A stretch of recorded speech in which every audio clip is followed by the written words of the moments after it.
त्या लंडन गॅझेटमध्ये छत्रपती शिवाजी महाराजांची बातमी जी होती तुर्तेच्या लुटीची ती छापून आलेली होती. आणि एवढाच उल्लेख नव्हता, त्यामध्ये असाही उल्लेख होता की शिवाजी महाराजांनी अनेक युद्धांमध्ये औरंगजेबाच्या सैन्याला हरवलेलं आहे म्हणून. आणि बातमी कशी होती की पहिल्या पानावर पहिला पॅराग्राफ, जगभरामध्ये असणाऱ्या व्हॅलेंटिननी कॉपर एन्ग्रेविंगच्या माध्यमातून तयार केलेल्या शिवाजी महाराजांच्या अस्सल 4 चित्रांपैकी एक चित्र तुमच्यासमोर आहे, जे प्रत्यक्ष महाराजांना पाहून काढलेलं आहे. Yes, first edition. म्हणजे आपण ठामपणे सांगू शकतो की आपले महाराज असेच दिसत होते. 100%. एखादं वास्तूची पडझड जेव्हा होते तेव्हा ते थेट लोक रायगड प्राधिकरणचं नाव घेतात की प्राधिकरणने हे काम करायला पाहिजे, प्राधिकरणने हे करायला. पण अडचणीची गोष्ट अशी आहे की प्राधिकरणला तो आता अधिकार सध्या अजून तरी नाही आहे की कोर एरियामध्ये जे मॉन्युमेंट आहे त्याचं कन्झर्वेशन किंवा रिस्टोरेशन करणं. तो अजूनसुद्धा ASIकडेच आहे. मुंबईकरांनी चर्चगेट हे बघितलेलंच नाही आहे. आणि चर्चगेट जे आहे हे जवळपास 1865च्या आसपास पाडण्यात आलं. आणि तिकडं आता फ्लोरा फाउंटन उभं आहे. फ्लोरा फाउंटन आता जिथं आहे तिथं चर्चगेट आहे. ओके. आणि ज्या चर्चसाठी ते चर्चगेट बांधण्यात आलं ते म्हणजे थॉमस कॅथेड्रल,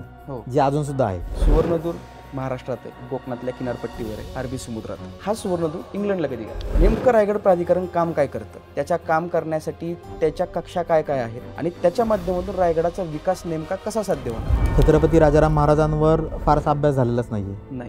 त्या काळामध्ये जे संशोधन आलं, मला सांगा की गेल्या 20 वर्षामध्ये किती पुस्तक आली राजाराम महाराजांवर? एक.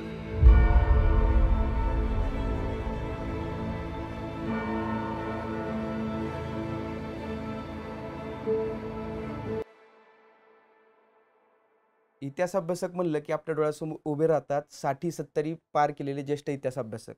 परंतु याला छेद देणारा एक तरुण पुण्यामध्ये मागील कित्येक वर्षांपासून छत्रपती शिवाजी महाराज, छत्रपती संभाजी महाराज, छत्रपती थोरले शाहू यांच्या इतिहासावर काम करतोय.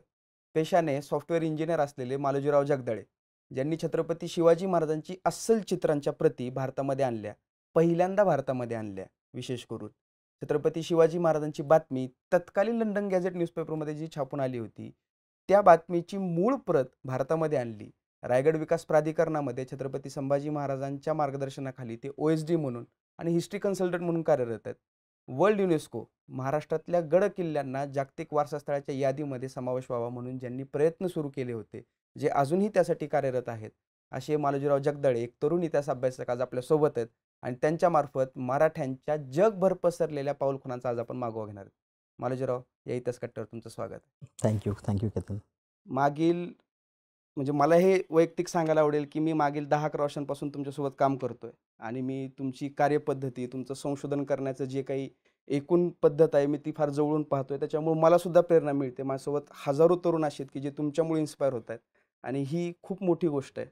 आता हा विषय जिथून सुरू झाला आहे की जगभरातील मराठ्यांच्या पाऊलखुणा, तर ज्यावेळेस तुमच्या डोक्यामध्ये हा विचार आला की छत्रपती शिवाजी महाराजांची ही अस्सल चित्र भारतामध्ये आणता येतील, नेमकं ही प्रोसेस काय? किंवा छत्रपती शिवाजी महाराजांची अस्सल चित्र एक पण भारतात नाहीये, हा माझा पहिला प्रश्न आहे. आणि जर भारतात नसेल तर ती कुठे आहेत आणि ती वापस आणण्यासाठी तुम्ही काय प्रयत्न केले? कारण 1920 मध्ये वासी बेंद्रे यांनी त्या अस्सल चित्राची एक प्रत मॅकेन्झी कलेक्शनमधली भारतात आणली होती. पण अस्सल चित्र त्यांना पण भारतामध्ये आणणं शक्य झालं नाही. अर्थात त्यावेळेसचे रिसोर्सेस आणि त्यांच्यावर असणारी बंधन याचा आपण विचार करू शकतो. परंतु जे तुम्ही साध्य केले ते निव्वळ अशक्यप्राय वाटणारी गोष्ट आहे. हा प्रवास काय नेमका, याच्याविषयी जरा सांगा. याच्यामध्ये आवर्जून सांगण्यासारखी अशी एक गोष्ट आहे की परकीयांना जो इंटरेस्ट छत्रपती शिवाजी महाराजांमध्ये होता, तर ते छत्रपती शिवाजी महाराजांसोबत जेव्हा असायचे किंवा त्यांना जेव्हा छत्रपती शिवाजी महाराजांना जेव्हा ते भेटले, त्यावेळी त्यांनी त्यांचं जास्तीत जास्त वर्णन लिहून ठेवण्याचा प्रयत्न केला. त्यामध्ये जे चित्रकार होते त्या चित्रकारांनी त्यांचं चित्र काढण्याचा प्रयत्न केला. काही चित्र आहेत जी समकालीन सांगितली जातात, काही चित्र जी आहेत ती उत्तरकालीन सांगितली जातात.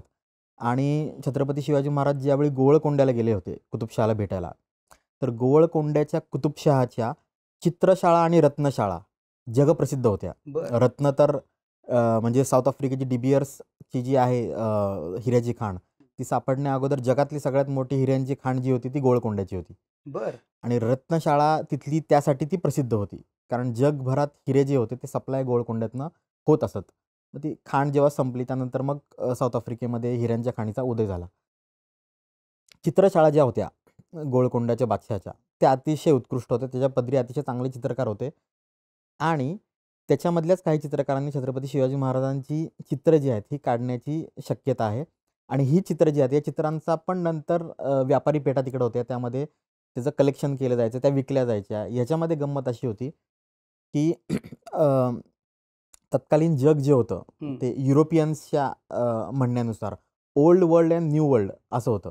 बरं. म्हणजे न्यू वर्ल्ड म्हणजे आपण आणि ओल्ड वर्ल्ड म्हणजे ते. पण खरं तर ते उलटं आहे. आपला इतिहास त्यांच्यापेक्षा जुना आहे. बरोबर, आपण जे आहोत ते ओल्ड वर्ल्ड आहोत. पण बरोबर. त्यांचं असं ते म्हणणं होतं. आणि हे नवीन जे जग म्हणजे त्यांचं कसं की त्यांच्या एक्सप्लोरर्सनी शोधलेलं हे जग आहे. हं, वास्को दी गामा असेल, अमेरिगो वेस्पुसी असेल किंवा कॅप्टन कुक असेल, यांनी जे नवीन जग शोधलं हं. म्हणजे भारत असेल किंवा पूर्वेकडचे देश असतील, तर त्याच्याबद्दल त्यांच्या मनामध्ये युरोपियन्सला अतिशय उत्सुकता होती, बरं. की नेमकं या देशांमध्ये चाललंय काय? आणि नंतर जेव्हा कळलं, की इथली लोकं तर आपल्यापेक्षा ताकदवान आहेत. इथली लोकं जे आहेत ते आपल्यापेक्षा संपन्न आहेत. ही कल्चरली पण संपन्न आहेत, पैशांनी पण संपन्न आहेत आणि यांच्याकडं मोठमोठ्या आर्मीजसुद्धा आहेत. ओके. मग त्यांचा इंटरेस्ट अजून वाढला. आणि मोठ्या प्रमाणावर युरोपमध्ये कलेक्टर्स तयार झाले त्या काळामध्ये आणि ते जे एक होतं, की भारतातनं किंवा इंडोनेशिया, थायलंड या साऊथ ईस्ट एशिया इथनं मोठं कलेक्शन आणायचं चित्रांचं, इथल्या माहितीचं आणि ते युरोपमध्ये राजा-रजवाड्यांना किंवा कलेक्टर्सना ते सेल करायचं. असा तो त्या काळामध्ये एक प्रकार तेव्हा चालत असे. मग त्याच्यामध्ये भारतातले जे त्या ठिकाणी महत्त्वाचे प्रॉमिनंट फिगर होते हं. किंवा तत्कालीन हिंदुस्थान आपण म्हणूयात, की त्यामध्ये मग सगळा तत्कालीन भारताचा तो पार्ट येतो. तर त्याच्यामधली जी महत्त्वाची राजकीय आणि सत्ताधीश होते, त्यांची चित्र जी आहेत, हं, त्याला मोठी मागणी होती. आणि त्या महत्त्वाच्या 25 फिगर्स ज्या होत्या हं. हिंदुस्थानातल्या, त्यातली एक फिगर होती छत्रपती शिवाजी महाराज. बरं. त्याच्यामुळे शिवाजी महाराजांची इतकी प्रचंड प्रमाणामध्ये चित्र जी आहेत, ती परदेशात उपलब्ध आहेत. कारण की त्या मागणीनुसार ती काढली गेली आणि ती परदेशामध्ये सप्लाय केली गेली. आता इतिहास क्षेत्रातला तू आहेस, त्यामुळे तुला निकोलस विट्सेन नाव माहिती आहे. बरोबर. आणि त्या क्षेत्रातल्या सगळ्याच लोकांना माहिती आहे तो. मग तो एकदा यु त्याच्याविषयी सांगा हां, ना? युरोपातला तो सगळ्यात मोठा चित्रांचा आणि माहितीचा तो कलेक्टर होता. होय. हा मूळचा होता हॉलंडचा, हं. नेदरलँडचा. एम्स्टरडॅममध्ये तो राहत होता आणि अनेक वर्ष तो एम्स्टरडॅमचा मेयर होता, म्हणजे महापौर होता. हो. महापौर असण्यासोबत तो डच ईस्ट इंडिया कंपनीचा संचालक होता. म्हणजे संचालक मंडळावर तो होता, तो डायरेक्टर होता डच ईस्ट इंडिया कंपनीचा. आणि तो काय करायचा, की डच ईस्ट इंडिया कंपनीची जी ऑफिसेस जगभरामध्ये आहेत, तर समजा इंडोनेशियामध्ये आहे, भारतामध्ये प्रॉमिनंटली बऱ्याच ठिकाणी आहेत. गोवळकोंड्यामध्ये आहे, आपल्याकडं भारताच्या बाकीच्या भागांमध्ये सुद्धा ती डचांची पोर्टोनो वगैरे त्या बाजूला ऑफिसेस होती, वखारी होत्या. मग तिथं जे त्याचे कर्मचारी होते, डच ईस्ट इंडिया कंपनीचे, तर त्यांना तो दुहेरी काम सांगायचा. त्यामुळे तुम्ही तिथं अपॉइंटेड आहे, वखारीचं काम बघता, डिप्लोमसीचं काम बघता. त्याचसोबत तुम्ही माझ्यासाठी एक काम करा, की ज्यावेळी डच ईस्ट इंडिया कंपनीचा अशा मोठमोठ्या व्यक्तींशी संपर्क येईल, हं. त्यावेळी त्यांची चित्र जी आहे, ती तुम्ही काढा. ती माहिती तुम्ही गोळा करा आणि ती माहिती गोळा करत असताना ते सगळं बंच बनवून तो तुम्ही मला वेळच्या वेळी पाठवत जा. बरं. मग अशा प्रकारे निकोलस विट्सेनकडे एक चित्रांचा मोठा संग्रह तिथं नेदरलँड्समध्ये तयार झाला आणि आज आपण बघतो, की विट्सेन संग्रहातलीच वेगवेगळ्या कॉपीज जगभर पसरलेल्या आहेत. हं. म्हणजे शिवाजी महाराजांची चित्र ज्याला म्हणून आपण ओळखतो. करेक्ट. ती विट्सेन संग्रहातली मोस्ट ऑफ द चित्र आहेत. अशा प्रकारे तो विषय होता. विट्सेनच्या हाताखाली एक सिमोन नावाचा अधिकारी होता, जो असं म्हणता येईल, की तिथला पोलीस आयुक्त होता एम्स्टरडॅमचा. हं. तो सुद्धा कलेक्टर होता. तर या चित्रांपैकी एक चित्र जे होतं म्हणजे हर्बर्ट यागर, मी जे अधिकाऱ्यांचं नाव घेतलं, हं. की जे डच ईस्ट इंडिया कंपनीसाठी कार्यरत होते भारतामध्ये. होय. त्यामध्ये हर्बर्ट यागर नावाचा एक अधिकारी होता. आणि याचं वैशिष्ट्य असं, की हा एक चांगला चित्रकार होता, एक हं. चांगला दुभाषी होता हं. आणि याला संस्कृत भाषेचं सुद्धा ज्ञान होतं. बरं. तो हर्बर्ट यागर 1677 साली जेव्हा छत्रपती शिवाजी महाराज दक्षिण दिग्विजयासाठी दक्षिणेमध्ये होते, त्यावेळी शिवाजी महाराजांना भेटण्यासाठी यांचं शिष्टमंडळ जे होतं ते गेलेलं होतं. त्यांनी व्यापारी काही टर्म्स ज्या होत्या त्या रिन्यू करायच्या होत्या. याच्यामध्ये कसं असतं, की नवीन राजाने किंवा नवीन सम्राटाने एखादा प्रदेश जर जिंकून घेतला, हं. तर त्या प्रदेशामध्ये जर एखाद्या परकीय व्यक्ती किंवा परकीय कंपन्या म्हणू शकतो, त्या तिथं बिझनेस करत असतील, तर त्यांना त्या टर्म्स ज्या असतात व्यापाराच्या, त्या परत रिन्यू करून घ्यायला लागतात. त्या नवीन राजाकडून. हां, नवीन राजाकडून. बरोबर. मग ते जो डचांचा फेमस कौलनामा जो आहे, हं. तो तिथं विषय होता. ते शिष्टमंडळ त्यासाठी तिकडं आलेलं होतं, की त्या संदर्भामध्ये निगोसिएशन त्यांना करायचं होतं छत्रपती शिवाजी महाराजांशी.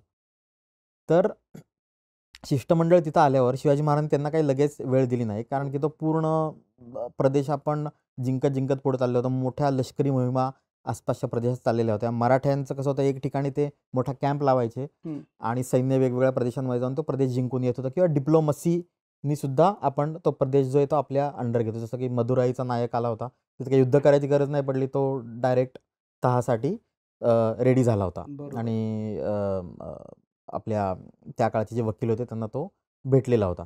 तर तशाच प्रकारे डचांचं शिष्टमंडळ आलेलं. त्यांच्या मनात काय युद्ध वगैरे करणं असं नव्हतं, पण त्यांच्या मनात एक उत्सुकता होती की छत्रपती शिवाजी महाराज नेमके कसे दिसतात किंवा यांच्याबद्दल आपण इतकं ऐकलेलं आहे. तर त्यांना भेटण्याची हर्बट यागरच्या मनामध्ये जास्त करून उत्सुकता होती आणि यामध्ये हर्बट यागरची आणि त्यांची भेट झाली आणि त्या काळामध्ये जे वर्णन हर्बट यागरनी केलेलं आहे शिवाजी महाराजांचं किंवा काय त्यांचा जो तो त्यांना ऑडियन्स दिला शिवाजी हं. महाराजांनी तिथला. हो. तर त्याच्यामध्ये एक गोष्ट अशी झाली की त्यांनी जे वर्णन करून ठेवलंय तशाच प्रकारचं चित्र जे आहे ते जे फेमस चित्र वासी बेंद्रे यांनी भारतामध्ये आणलं हं. तेच हे चित्र.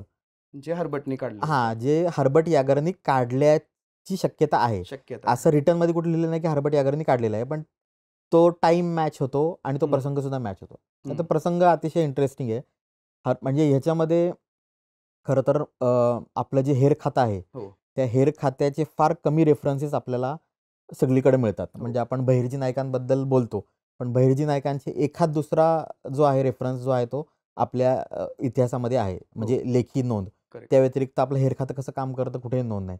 पण हर्बट यागरनी आपल्या हेर खात्याची तिथं नोंद करून ठेवली. मग हर्बट यागरला बरेच दिवस ताटकळत ठेवल्यानंतर शिवाजी महाराजांनी भेटीसाठी बोलावलं. हं. हर्बट यागराने ते शिष्टमंडळ शिवाजी महाराजांच्या समोर गेलं. हं. शिवाजी महाराज आणि हर्बट यागर यांच्यामध्ये म्हणजे ते जे पूर्ण शिष्टमंडळ होतं त्यांच्यामध्ये जे अधिकाऱ्यांमध्ये संवाद जो होत होता, हं. तो संवाद होत असताना दर 4-5 मिनिटांनी एखादा माणूस शिवाजी महाराजांकडे यायचा, छोटीशी चिठ्ठी द्यायचा, कानात काहीतरी सांगायचा आणि असं दर 5 मिनिटांनी व्हायचं. ते हर्बट यागरने त्यामध्ये असं तो चिडला होता. त्याने असं लिहिलंय, तो म्हणाला की आमचं आणि शिवाजी महाराजांचं संभाषणच व्यवस्थित होत नव्हतं, कारण की दर 5 मिनिटांनी लोकं येत होती. तो म्हणतो की माझा असा अंदाज आहे की दक्षिण दिग्विजयाच्या वेळी किमान 1000 पेक्षा जास्त हेर दक्षिणेत पसरलेले होते म्हणजे जो शिवाजी व्यक्ती महाराजांचे. यांची मीटिंग इंटरप्ट करत होता ते हेर. हां, ते हेर होते. ओके. मग 1000 पेक्षा जास्त हेर शिवाजी महाराजांचे दक्षिणेत पसरले असावेत, असा त्याचा अंदाज होता, की जितक्या वेळा शिवाजी महाराजांना वेगवेगळ्या लोकांनी येऊन इंटरप्ट केलेलं होतं, क्या बात है! माहिती सांगण्यासाठी. मग हा एक वेगळा रेफरन्स हं. तिथे मिळतो. मग ही जी चित्र होती, मग याच्यामध्ये काय आलं, की औरंगजेब दक्षिणेत उतरलेला होता हं. छत्रपती शिवाजी महाराजांच्या निधनानंतर आणि पूर्ण दक्षिणेमध्ये हाहाकार माजला. बरोबर. आदिलशाही संपुष्टात आली. कुतुबशाही संपुष्टात आली. कुतुबशाही संपुष्टात येताना तिथल्या ज्या डच ऑफिसेस होती, त्यांना ती कळलं, की आता हे आपल्यावर पण हे सगळा विषय येणार. यांनी सगळा जे गोळा केलेलं होतं, हं. म्हणजे कल्चरल सगळं साहित्य असेल, खजाना असेल किंवा मौल्यवान गोष्टी असतील, अँटिक्स असतील, हे सगळं जहाजांमध्ये भरून हे सगळं नेदरलँडला पाठवून दिलं. बरं. मग हाच तो काळ आहे, की ज्याच्यामध्ये भारतातनं ही सगळी चित्र वगैरे या सगळ्या गोष्टी नेदरलँडला गेल्या. हं. त्या जात होत्या पूर्वी, पण अशा कुणी मागणी केली तर पाठवायचं. पण एकदमच सगळं कॅटलॉगिंग करून जे गेल्याचा प्रकार जो आहे ना, तो असा आहे.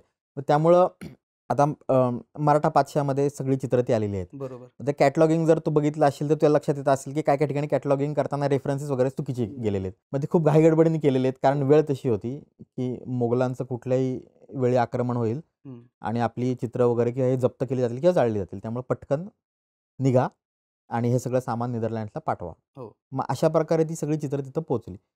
मग याच्यामध्ये मला ही कल्पना मला इतिहास माहीत होता का किंवा मला ह्याच्यावरनं कल्पना सुचली का? तर नाही.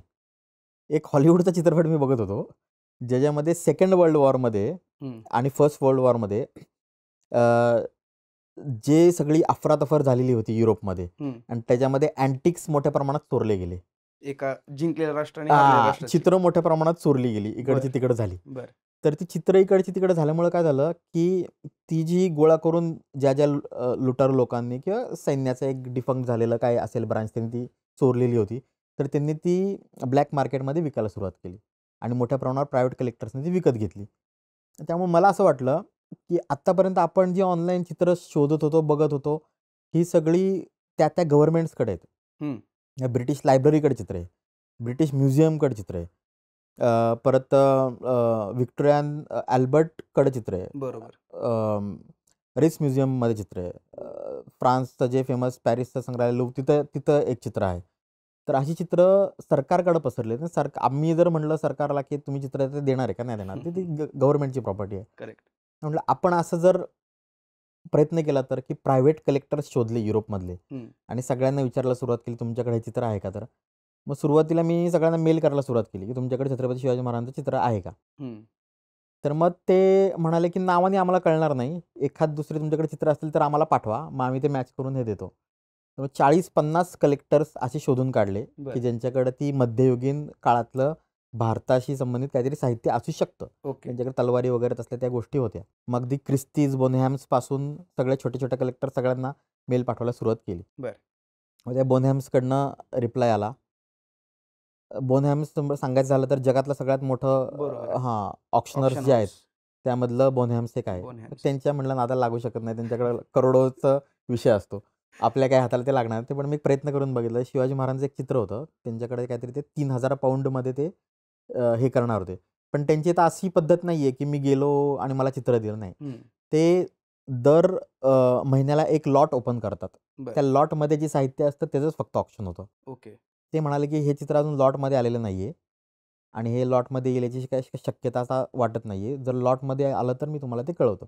मग ते चित्र अजूनही बोनहॅम्स कलेक्शनमध्येच आहे. बरं. ते काय कोणी विकत घेतलेलं नाही आहे. पण तसं जेव्हा लोकांना अप्रोच केला, त्या लोकांनी रिप्लाय करायला सुरुवात केली.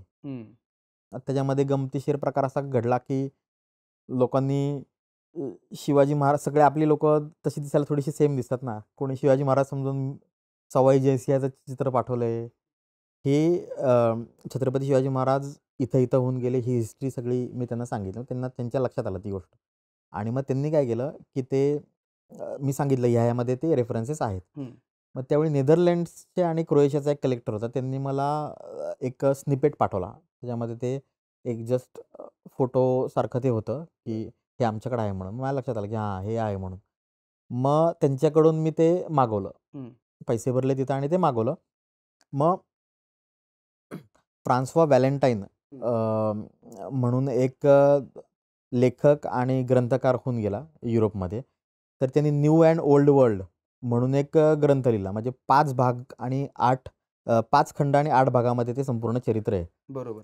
त्याच्यामध्ये भारत आणि आसपासच्या प्रदेशातलं सगळं त्यांनी त्यामध्ये एकत्र करून केलं. आणि त्यामध्ये चौथ्या खंडाच्या दुसऱ्या भागामध्ये शिवाजी महाराजांचं ते चित्र त्या ठिकाणी होतं. मग ते चित्र आणि त्या चित्रासोबत 4 पानी छत्रपती शिवाजी महाराजांचं शिवचरित्र पण होतं. बरं. त्या भाषेतलं डच डच भाषेतलं. भाषेतलं हां. तर ते सुद्धा मला त्यामध्ये तिथनं पोस्टेजमधनं ते आलं. म्हणजे तुम्ही फक्त चित्र मागितलं. हां, चित्र मागितलं. त्यांनी कॉम्प्लिमेंटरी ते 4 पानी शिवचरित्र पण मला पाठवून दिलं. पाठवून मग दिलं. त्या गोष्टी तिथून मला हो. मिळाल्या. दुसरं जे होतं चित्र ते क्रोएशियामधून मिळालं. मग त्या चित्राचं वैशिष्ट्य असं, की ते चित्र याच्या आधी कधी भारतामध्ये कुठं पब्लिश झालेलं नव्हतं किंवा कुठं दाखवलं गेलेलं नव्हतं, की असं चित्र आहे म्हणून. बरं. पण त्या चित्राचं वैशिष्ट्य असं होतं, की छत्रपती शिवाजी महाराजांचं जे आपल्या 4थीच्या पुस्तकातलं चित्र आहे मनुचीचं. हो. बरोबर. मनुचीने काढून घेतलेलं. मनुष्याने काढून तर घेतलं. त्याच्यामधलं आसपासचा सगळा लवाजमा काढून छत्रपती शिवाजी महाराज घोड्यावर विराजमान झालेलं तेवढंच जर चित्र आपण बघितलं, तर तेवढंच चित्र जे आहे ते एका चित्रकाराने युरोपमध्ये काढलेलं होतं. म्हणजे त्याची रेप्लिका त्याची रेप्लिका केलेली होती. बरं. आणि ते चित्र मला तिथे मिळालं. तेही चित्र मी ते क्रोएशियाच्या कलेक्टरकडनं घेतलं. मग आता तुम्ही बघा, की क्रोएशियामध्ये शिवाजी महाराजांचं चित्र जाण्याचा काही संबंध नाहीये. बरोबर. पण ह्या सगळ्या धामधुमीमध्ये हे चित्र, हे अँटिक्स हे कुठेही गेलेले आहेत. आता शिवाजी महाराजांचं चित्र जे आहे हे ह्याला गेलं, फ्रान्समध्ये आलं. हो. शिवाजी महाराजांचं चित्र फ्रान्समध्ये होतं का? आपल्या 4थीच्या पुस्तकामध्ये चित्र आहे ते फ्रान्समध्ये होतं का? नव्हतं. हे इटलीला होतं. बरोबर. निकोला मुनुची इटलीचा. हां. हे नेपोलियनमुळं फ्रान्समध्ये आलं चित्र. कसं? नेपोलियननी ज्या चढाया केल्या, जी युद्ध केली, त्याच्यामध्ये ते जे सगळे अँटिक्स-बिंटिक्स सगळं गोळा करून आणलं, त्याच्यामध्ये ते चित्र जे आहे ते आपल्याकडे आलं इकडं फ्रान्समध्ये.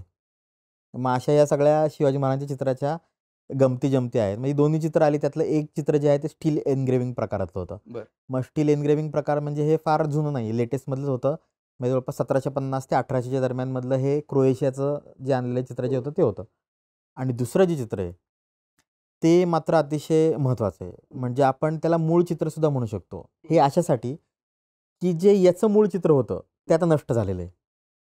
बर हं. म्हणजे आपण ज्याचा अंदाज लावतो की ते हर्बटनी काढलं हां, असावं. हर्बटनी काढलेलं चित्र जे आहे ते नष्ट झालेलं आहे. बर मग त्याच्यावरनं हे कॉपर एन्ग्रेव्हिंग्ज तयार केलेल्या होत्या हं. आणि फ्रान्सवा व्हॅलेंटाईननी किंवा फ्रान्सवा व्हॅलेंटाईनच्या अगोदर लोकांनी काय केलेलं होतं, की कॉपर एन्ग्रेव्हिंग तंत्रज्ञानाने ही चित्र जी आहेत, ही तयार करण्याचा प्रयत्न केलेला गेलेला. म्हणजे डचांनीच गव्हर्नमेंटकडनंच ते प्रयत्न केले गेले, की ही चित्र तयार केली जावीत म्हणून आणि कॉपर एन्ग्रेव्हिंग तंत्रज्ञानातनं ही चित्र तयार केली गेली. तर कॉपर एन्ग्रेव्हिंग म्हणजे काय, की कॉपरची प्लेट असते हं. आणि त्याच्यावर अक्षरशः तार किंवा तारेसारखे वेगवेगळ्या आकाराचे आणि वेगवेगळ्या साईजचे ब्रश असतात. बर म्हणजे बेसिकली ते ओरखडाच आपण उमटवतो, पण सॉफ्ट असतं कॉपर. त्यामुळे त्याच्यावर ते पूर्ण ते आर्ट तयार करतात शिवाजी महाराज रिव्हर्स याने. कुठलंही आर्ट शिवाजी महाराजांचं असेल किंवा इतर कुठलंही. आणि त्याच्यावर कॉटन पेपर जो असतो, तो ओला करून पुसून जो असा थोडासा हे झालेला कॉटन पेपर जो असतो, काय म्हणतात त्याला? ओलसर हां, ओलसर. तो त्या कॉपर प्लेटमध्ये काळी शाई भरली जाते. ती वरनं पुसली जाते आणि जे आपण त्यावर चित्र काढलेलं असतं त्यामध्ये ती काळी शाई जाऊन बसते. आणि त्यानंतर मग कॉटन पेपर त्याच्यावर लावला जातो आणि त्याला अतिशय हेवी मशीननी प्रेस केलं जातं. हळू-हळू, हळू-हळू, हळू आणि ती पूर्ण प्रतिमा जी आहे, ती त्या कागदावर उमटते. क्या बात मग आहे. कॉपर प्लेटचं वैशिष्ट्य असं आहे, की एका कॉपर प्लेटमधनं फार तर 1 किंवा 2च चित्र जी आहेत त्याची निर्मिती होऊ शकते. बर त्या काळामध्ये चित्रांचं हं. प्रिंटिंगची टेक्नॉलॉजी नव्हती. हं. प्रिंटिंग टेक्नॉलॉजी होती, पण चित्रांच्या प्रिंटिंगची टेक्नॉलॉजी नव्हती. त्यामुळे ती कॉपर एन्ग्रेव्हिंग प्रकारातनं काढली जायची. आणि हा चित्र जे आपण हाताने काढतो, हं. त्याच्यापेक्षा अतिशय खर्चिक प्रकार होता. बरोबर प्रचंड खर्चिक. बरोबर पण अतिशय छोटे-छोटे डिटेल्स जे आहेत, त्या हं. कॉपर एन्ग्रेव्हिंगमधनं तुम्हाला दाखवता येत होत्या, की ज्या नॉर्मल चित्रातनं तुम्हाला दाखवता येत नव्हत्या. हं. त्यामुळे कॉपर एन्ग्रेव्हिंग त्या काळामध्ये जी होती ती श्रीमंत लोकं किंवा गव्हर्नमेंट जे आहे ते कॉपर एन्ग्रेव्हिंगनीच एखादा आर्ट तयार करून त्या काळामध्ये घेत होते. बर मग कॉपर एन्ग्रेव्हिंग त्यामुळेच नामशेष झालं नंतरच्या काळामध्ये प्रिंटिंग टेक्नॉलॉजी आल्यामुळे, की ती खूप खर्चिक होतं. हं. या कॉपर एन्ग्रेव्हिंगला त्या काळामध्ये जेवढा खर्च येत होता, हं. तो जर आत्ता बघायचा झाला तर आपण एक आपली प्रिंटिंग प्रेस टाकू एका कॉपर एन्ग्रेव्हिंगच्या काय खर्चामध्ये. सांगता. इतका खर्च त्या एका ह्याला त्या काळामध्ये यायचा. मग ते आर्टिस्ट असेल, हे असेल, प्रेस ह्या सगळ्या गोष्टी त्याच्यामध्ये होत्या. तर अशा प्रकारे ती दोन्ही चित्र आपण आणली आणि ते चित्र जे होते ते 1726 साली छापून आलेलं होतं. 1726 साली 1726 साली. मग त्यामुळे ते चित्राचं कॉपर एन्ग्रेव्हिंग जे आहे ते 1726च्या अगोदर केलं गेलेलं असावं. कधी आणि फ्रान्सो व्हॅलेंटाईनचं जे वर्क होतं किंवा त्यांनी जी ॲक्वायर केली चित्र, जी एन्ग्रेव्हिंग्ज जी होती ती, ती 1685 पासून काढलेलं आर्टवर्क हे होतं. ओके हां, म्हणजे छत्रपती शिवाजी महाराजांच्या निधनानंतर 5 वर्षांनंतरच ते 1710 या मधल्या काळामध्ये ही सगळी एन्ग्रेव्हिंग जी आहेत, ही सगळी काढली गेलेली असावीत आणि नंतर बर मग ती त्यांनी स्वतःच्या पुस्तकासाठी वापरली. क्या बात आहे. त्या फ्रान्सवा व्हॅलेंटिननी जे पुस्तक छापलं त्या पुस्तकाच्या त्यावेळेस किती प्रती निघाल्या होत्या. त्यावेळीस असं झालं होतं, की जगभरातले जे कलेक्टर्स होते हं. आणि मोठमोठे राजे-रजवाडे होते, हं. त्यांना या प्रती गिफ्ट म्हणून देण्यात आलेल्या होत्या. बर त्यामुळं आणि प्रचंड कॉस्टली असल्यामुळे सर्वसामान्य माणसांना ते घेता आलं नाही. कमी प्रती होत्या. आत्ता अ, पूर्ण सेट उपलब्ध आहे. हं. अशा फक्त जगभरामध्ये 2 किंवा 3च कॉपी उपलब्ध आहेत. म्हणजे आणि ऑनलाईन एकाचं ऑक्शन झालं ते साधारणतः काहीतरी 2.5-2.5 कोटीला एका त्या बुकचं अरे बापरे ऑक्शन झालेलं होतं. त्यामुळं हिस्टॉरिकली, कल्चरली ते खूप अतिशय महत्त्वाचं महत्वाचं आहे. पुस्तक ते आहे आणि आता ते ऑलमोस्ट नामशेषच झालेलं आहे. मग त्याची अशी ती पानं जी आहेत त्यातलं हं. असं शोधून ते आपल्याला ते बघायला लागतं काय मिळतंय का? म्हणजे जगभरामध्ये 2 ते 3 प्रती या व्हॅलेंटिनच्या पुस्तकाच्या हो, आहेत हो, हो. आणि जगभरामध्ये असणाऱ्या व्हॅलेंटिननी कॉपर एन्ग्रेव्हिंगच्या माध्यमातून तयार केलेल्या शिवाजी महाराजांच्या अस्सल 4 चित्रांपैकी एक चित्र तुमच्या येस, संग्रही आहे, जे प्रत्यक्ष महाराजांना पाहून काढलेलं आहे येस. आणि फर्स्ट त्याच्यावर एडिशन. फर्स्ट एडिशन म्हणजे आपण ठामपणे सांगू शकतो की आपले महाराज असेच दिसत होते. 100% हे फार मोठं काम आहे. म्हणजे माझ्या येस. मते 2015 साली तुम्ही ती चित्र आणली होती. हो, 2016 हां. 2016 हं. ला 9 वर्ष झाली आता त्या हो. गोष्टीला. म्हणजे हे दुर्दैव आहे खरं, की जी गोष्ट सरकारने करायला पाहिजे, ती गोष्ट सर्वसामान्य लोकांच्या मार्फत होतीये. पण ते सुदैव पण आहे, की तुमच्यासारखी लोकं आहेत. त्याच्यामुळे निदान महाराजांची अस्सल चित्र भारतामध्ये तरी येत आहेत. आता जसा अस्सल चित्रांचा विषय आहे, तो त्याला लागूनच तो लंडन गॅझेटचाही विषय. लंडन गॅझेट नेमकं काय प्रकरण आहे? लोकांना कळावं, की लंडन गॅझेटचं महत्त्व काय? आणि त्याच्यात जी शिवाजी महाराजांची बातमी छापून आली, ती कशामुळे महत्त्वाची आहे? आणि ती पण तुम्हाला कशी मिळाली? अ, लंडन गॅझेट म्हणजे जगातलं सर्वात जुनं वृत्तपत्र. बरं. म्हणजे जगात त्याच्यापूर्वी पण वर्तमानपत्र होती. पण अद्याप प्रिंटिंगमध्ये असलेलं किंवा अद्याप एडिशन निघत असलेलं हे जगातलं सगळ्यात जुनं वर्तमानपत्र बर लंडन गॅझेट. बर आणि याला क्राउन्स माउथपीस असं सुद्धा म्हणायचे. बर म्हणजे राजा जे बोलतो हम्म, ते त्याच्यामध्ये छापून येतं, असं ते होतं. म्हणजे ते एक प्रकारचं त्यावेळी राजाचं मुखपत्र होतं. हो लंडन गॅझेट जे होतं ते. आणि त्यामुळे त्याचं वैशिष्ट्य असं होतं, की ते लंडन गॅझेट जे आहे ते जगभरातल्या युरोपियन कॉलनीजला पाठवलं जायचं. म्हणजे त्यामध्ये जर एखादी न्यूज छापून आली, हम्म, तर ते छापलं गेलेलं लंडन गॅझेट जे आहे, ते एशियामध्ये येईल, एशियामधल्या देशांमध्ये येईल, तिथल्या कॉलनीजमध्ये जाईल, जिथे इंग्रजांच्या वाखारी येईल. युरोपमध्ये जाईल, अमेरिकन कॉलनीज जे असतात, नॉर्थ कॅरोलिना वगैरे त्या हो हो भागामध्ये, हो तिकडं ते जाणार.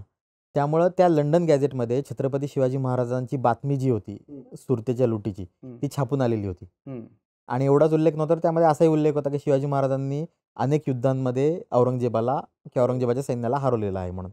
तर त्यामुळे शिवाजी महाराज नावाची एक मोठी आसामी आहे, हम्म. की एकदम मोठा असा एक राजा जो आहे तो उदयास इकडे येतोय. असं एक जे आहे ते त्या बातमी, आणि बातमी कशी होती, की पहिल्या पानावर पहिला पॅराग्राफ. म्हणजे एकदम आत्ताच्या याच्यामध्ये आपण जसं म्हणतो हेडलाईन. Headline headline. तर ती हेडलाईन ती होती त्या काळामध्ये. आणि ती बातमी छापून आलेली होती तिकडं युरोपमध्ये, बरोबर लंडन गॅझेटमध्ये. खरं तर याचं संशोधन जे आहे ते मी केलेलं नाही आहे. सायली पलांडे दातार या ज्या संशोधक आहेत, त्यांनी या लंडन गॅझेटमधल्या सगळ्या न्यूज ज्या आहेत त्या शोधून काढल्या. म्हणजे छत्रपती संभाजी महाराजांच्या संदर्भातली गोव्याचं जे युद्ध झालेलं हो होतं, ती बातमीसुद्धा त्यामध्ये आलेली होती. बर औरंगजेबाच्या मृत्यूची बातमी त्याच्यामध्ये आलेली होती. शिवाजी महाराजांची ही बातमी त्याच्यामध्ये आलेली होती. तर अशा अनेक बातम्या ज्या आहेत त्या लंडन गॅझेटमध्ये आलेल्या होत्या. कान्होजी आंग्रेंच्या बातम्या आलेल्या होत्या. छत्रपती शाहू महाराजांच्या बातम्या लंडन गॅझेटमध्ये आलेल्या होत्या. तर लंडन गॅझेट जगभरामध्ये जी महत्त्वाची घडामोड होती आहे, त्या बातम्या त्यामध्ये त्या येत होत्या. आणि लंडन गॅझेटच्या माध्यमातून त्या बातम्या जगभरात पोहोचत होत्या. क्या बात आहे. त्यामुळे शिवाजी महाराज त्यांच्या हयातीतच जगभरात पोहोचलेले होते. बेस्ट. अशी लंडन गॅझेटमुळं ते एक गंमत त्या ठिकाणी घडली. आणि मग जसं त्या चित्रांच्या वेळी कलेक्टरचा शोध घेत होतो, त्यावेळी मग तसा पण शोध घेतला गेला, की लंडन गॅझेट आपल्याला कुठं मिळू शकतं. मग ऑनलाईन काही ठिकाणी जुन्या काळातले लंडन गॅझेट विक्रीला होते. त्याचे संच किंवा पूर्ण 1 वर्षाचं किंवा 1 महिन्याचं लंडन गॅझेट असं विक्रीला होतं. मग त्यांच्याकडे चौकशी केली तेव्हा त्यांना असं कळलं, की ते युरोपातले आहेत. पण ज्या काळातले तुम्ही शोधताय, 1650 ते 1680 किंवा 1700च्या आसपासमधले, तर ह्याचे लंडन गॅझेटमधल्या सगळ्या कॉपीज ज्या आहेत या अमेरिकेतल्या 2-3 ऑक्शन हाऊसनी विकत घेतलेल्या आहेत. बर मग त्यांच्याशी संपर्क साधला. म्हणजे जगात दुसरीकडे कुठंच नाही त्यांच्याशिवाय त्या पर्टिक्युलर पिरियडच्या. हां, पर्टिक्युलर पिरियडच्या. म्हणजे युरोपमध्ये तरी नव्हत्या, असं त्यांचं म्हणणं होतं. बर तिथल्या युरोपातल्या कलेक्टर्सचं. बर तर त्यांनी मला तिथला रेफरन्स दिला. मग तिथला रेफरन्स दिल्यावर असं कळलं, की त्यांच्याकडं त्या आहेत. मी डेट्स वगैरे टाकल्या आणि त्यांना दिल्या. मग तिथली त्यांची अमाउंट पे करून आपण ते मागवलं. आणि ते नेहमी म्हणजे छत्रपती शिवाजी महाराजांचं चित्र देताना पण आणि तिथलं देताना पण त्यांनी सत्यता प्रमाणपत्र म्हणजे सर्टिफिकेट ऑफ ऑथेंटिसिटी ते देतात त्याच्यासोबत. आणि मी पण आवर्जून मागवून घेतो. कारण की आपल्याला जे मिळतंय ते काय मिळतंय ते आपल्याला कळायला हवं. आणि भविष्यामध्ये मुळात हे आता पर्सनल कलेक्शनमध्ये जरी असलं, तरी म्हणजे माझी अशी इच्छा आहे, की न्यू पॅलेस म्युझियमला मला हे डोनेट करायचं आहे. बर हां. मग ज्यावेळी संभाजी महाराज म्हणतील, की हे पाठवा म्युझियमला, त्यावेळी आपण ते म्युझियमला डोनेट करू. म्हणजे हजारो लोकं ते बघू बघू शकतील. शकतील. हा खरं तर तुमचा मोठेपण आहे. हे असं नाहीये की तुम्ही माझे खूप चांगले मित्र आहात म्हणून मी बोलतोय. पण एखादी गोष्ट जी आपल्या संग्रही आहे, जी फार मौल्यवान आहे, जी कुणाकडेही नाहीये संपूर्ण भारतामध्ये, ती गोष्ट तुम्ही अतिशय विनम्रतापूर्वक न्यू पॅलेस म्युझियम जे आहे आपलं कोल्हापूरचं, त्याला डोनेट करण्याचा तुमचा विचार आहे. छत्रपती संभाजी महाराजांच्या मार्गदर्शनाखाली तुम्ही बऱ्याच गोष्टी करता, त्यातली पण ही एक गोष्ट आहे. तर ही तुमच्या मोठेपणाचीच एक बाजू आहे, जी तुमचा स्वभाव दाखवते याच्यामधून. हे झालं छत्रपती शिवाजी महाराजांच्या अस्सल चित्राबाबतीत, लंडन गॅझेट बाबतीत. पण मला कायम एक प्रश्न पडतो, की तुम्ही अजूनही तरुण आहात. असं नाहीये की तुमच्याकडं खूप अनुभव आहे. एक 60-70 वर्षांची लिगसी आहे तुमच्या अभ्यासाची वगैरे. तरीसुद्धा तुमच्याकडं एवढं नॉलेज कसं? कारण तुम्ही रायगड प्राधिकरणावर OSD आणि हिस्ट्री कन्सल्टंट म्हणून काम करताय. तुम्ही छत्रपती शिवाजी महाराज, छत्रपती संभाजी महाराज, छत्रपती शाहू महाराज यांच्या इतिहासावर 2010-11 पासून व्याख्यानं देताय, कार्यक्रम घेताय. तुम्ही वेगवेगळे हेरिटेज वॉक घेतलेले आहेत. तुम्ही महाराष्ट्रातले 150 ते 200च्या आसपासचे ट्रेक्स किंवा किल्ले पाहिलेले आहेत. प्रमोद मांडे सर जे आपले गुरु आहेत त्यांच्यासोबत तुम्ही फिरलेला आहात. तुमच्याकडे पुस्तकांचं अफाट कलेक्शन आहे. अ, तुम्हाला मिळालेले पुरस्कारांचं जर काढलं तरी कपाट तुमच्या घरामध्ये भरलं एवढे पुरस्कार तुम्हाला मिळालेत. हे सगळं काही तुम्ही एवढ्या कमी वयामध्ये जे काही साध्य केलंय, तर याच्यामागची प्रेरणा काय आहे? आणि हा वेळ अभ्यासासाठी कसा काढता? मी यासाठी विचारतोय, की जे तरुण अभ्यासक आहेत, त्यांनाही याच्यामधून काहीतरी एक मार्ग मिळेल, काहीतरी नवीन दिशा त्यांना मिळू शकेल. अ, आता प्रेरणा तर अतिशय क्लिअर आहे कुणाकडून मिळाली ते. गंमत अशी आली की ट्रेकची आवड पहिल्यापासून होती. पण त्याला असं आम्हाला असं वाटलं की नंतर-नंतर की पर्सनल आम्ही ट्रेक करत होतो. अगदी 9वी-10वी ची मुलं होतो आम्ही आणि आम्हीच ट्रेक करायचो. कुठेतरी जायचो, एस-टीने जा इकडं, हा ट्रेक कर, तो ट्रेक कर. त्या काळात तसं काही गाड्या वगैरे तसं नव्हतं. एक परिचित आमचे होते फॅमिली फ्रेंड. त्यांनी असं एक सजेशन दिलं की सिंहगडवर पुणे व्हेंचरर्स म्हणून एक क्लब आहे. Trekking club. हा 3 दिवसाचा कॅम्प घेतो. बरं. त्याला म्हणतात बेसिक ट्रेकिंग कॅम्प. मग त्यामुळे ट्रेकिंगसाठी लागणारे इक्विपमेंट्स असतील किंवा रॉक क्लाइम्बिंग असेल, रॅपलिंग असेल, याचं प्राथमिक ट्रेनिंग तिकडं दिलं जातं आणि 3 दिवसाचा कॅम्प असतो आणि अतिशय वाजवी दरामध्ये ते अजूनसुद्धा तो पुणे व्हेंचरर्स कॅम्प घेतं आणि याला सगळं फंडिंग जे आहे ते टाटाकडून केलं जातं. बरं. आणि सिंहगडावर हा दरवर्षी साधारणतः हिवाळ्यात 3 दिवसाचा कॅम्प तिथं होतो. तर त्या कॅम्पला मी गेलेलो होतो आणि हा कॅम्पचे जे 3 मार्गदर्शक होते. हं. एक प्रभू सर होते, की जे अतिशय उत्तम ट्रेकर आहेत. तर त्यांनी पहिला ट्रान्स सह्याद्री केलेला होता. बरं. म्हणजे अगदी चांदा ते बांदा आपण म्हणतो ना, हो, हो. तसा त्यांनी तो केलेला होता 42 दिवसामध्ये. बरं. ते होते. त्यानंतर प्रमोद मांडे सरांशी माझी तिथं ओळख झाली. मग त्यावेळी तर वय लहान होतं. त्यामुळं मांडे सर काय रसायन आहे काय आपल्याला माहीत नव्हतं. फक्त एवढंच की त्यांनी आम्हाला एकदम चांगली वागणूक दिली. त्यामुळे आमचा आणि त्यांचा अतिशय चांगला कनेक्ट झाला आणि नंतर मग ते म्हणाले, की "मी कायम ट्रेकला जात असतो. तुम्ही मला जॉइन होऊ शकता." त्यामुळे पुणे व्हेंचरर्सचा तो ट्रेकिंग कॅम्प संपल्यानंतर पण मांडे सर आणि आमचा संपर्क तसाच राहिला बरं. आणि सरांबरोबर मग मी ट्रेक्स करायला लागलो. मग ट्रेक्स करताना माझ्या लक्षात आलं, की सरांचा जो आहे हा गड किल्ल्यांवर विशेष अभ्यास आहेच आहे. पण छत्रपती शिवाजी महाराजांवर विशेष अभ्यास आहे. ते व्याख्यानं देतात. त्यांचा क्रांतिकारकांवर अतिशय उत्तम अभ्यास आहे. त्यांच्याकडं क्रांतिकारकांची दुर्मिळ 150 चित्र आहेत. बरोबर. 150 क्रांतिकारकांची. 150 क्रांतिकारकांचा एक 15-20 क्रांतिकारक सोडले तर आपल्याला पण क्रांतिकारक फारसे माहीत नाही आहेत. तुझा क्रांतिकारकांवर चांगला अभ्यास आहे. पण 150 क्रांतिकारकांचा त्यांच्याकडं संग्रह होता. हो. आणि त्याबद्दल त्यांनी पुस्तक लिहिलेलं होतं. त्यांच्या इंग्रजी पुस्तकाला स्वतः देशाचे तत्कालीन पंतप्रधान अटल बिहारी वाजपेयींनी प्रस्तावना दिलेली आहे. बरोबर. इतकं सुंदर त्यांनी ते काम केलेलं होतं. आणि त्या माध्यमातनं मांडे सरांचे संस्कारसुद्धा आमच्या मुलांवर घडत गेले. हं. आणि त्यामुळं गड-किल्ल्यांसोबत इतिहासाची पण आवड लागली. आणि इतिहासाची गोडी लागल्यामुळं मग इतिहास संशोधनाकडं किंवा त्याच्याकडं आमचा कल वाढला. ते आम्हाला प्रेरित करायचे, की मला ट्रेकिंगमुळे जमत नाही आहे जास्त संशोधन किंवा काय करायला, तर इथे-इथे तुम्हाला हे मिळेल, ही पुस्तकं वाचा, हे करा. मांडे सरांकडं स्वतःकडं 20,000 पेक्षा जास्त पुस्तकं होती हो. स्वतःच्या कलेक्शनमध्ये. होय. त्यांच्याकडची पुस्तकं घेऊन आम्ही जायचो, पुस्तकं वाचायचो, आणून द्यायचो. असं करत-करत ती ऐतिहासिक पुस्तकं, ग्रंथ वाचायची त्यावेळी आवड लागली आणि ती सगळी प्रेरणा जी होती, ती मांडे सरांमुळं आम्हाला मिळाली. आणि खरं तर मांडे सरांचे बरेच कार्यक्रम व्हायला पाहिजे होते. नवीन पिढीला दुर्गमहर्षी प्रमोद मांडे सर माहीत नाही आहेत. बरोबर. पण भारतातले सर्वात जास्त किल्ले पाहिलेला माणूस म्हणजे हो. दुर्गमहर्षी प्रमोद मांडे सर. करेक्ट.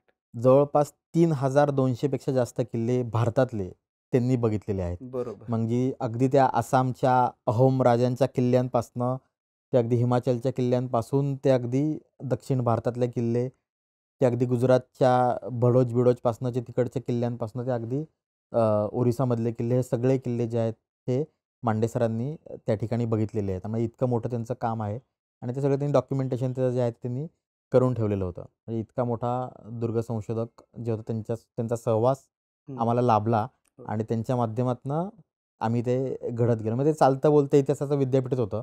म्हणजे आत्ता जेवढं नॉलेज मला आहे, तर त्यांच्यासोबत तुम्ही 4 तास बसला, तरी ते बरचसं नॉलेज मला त्यातनं मिळालं असं मी म्हणेन.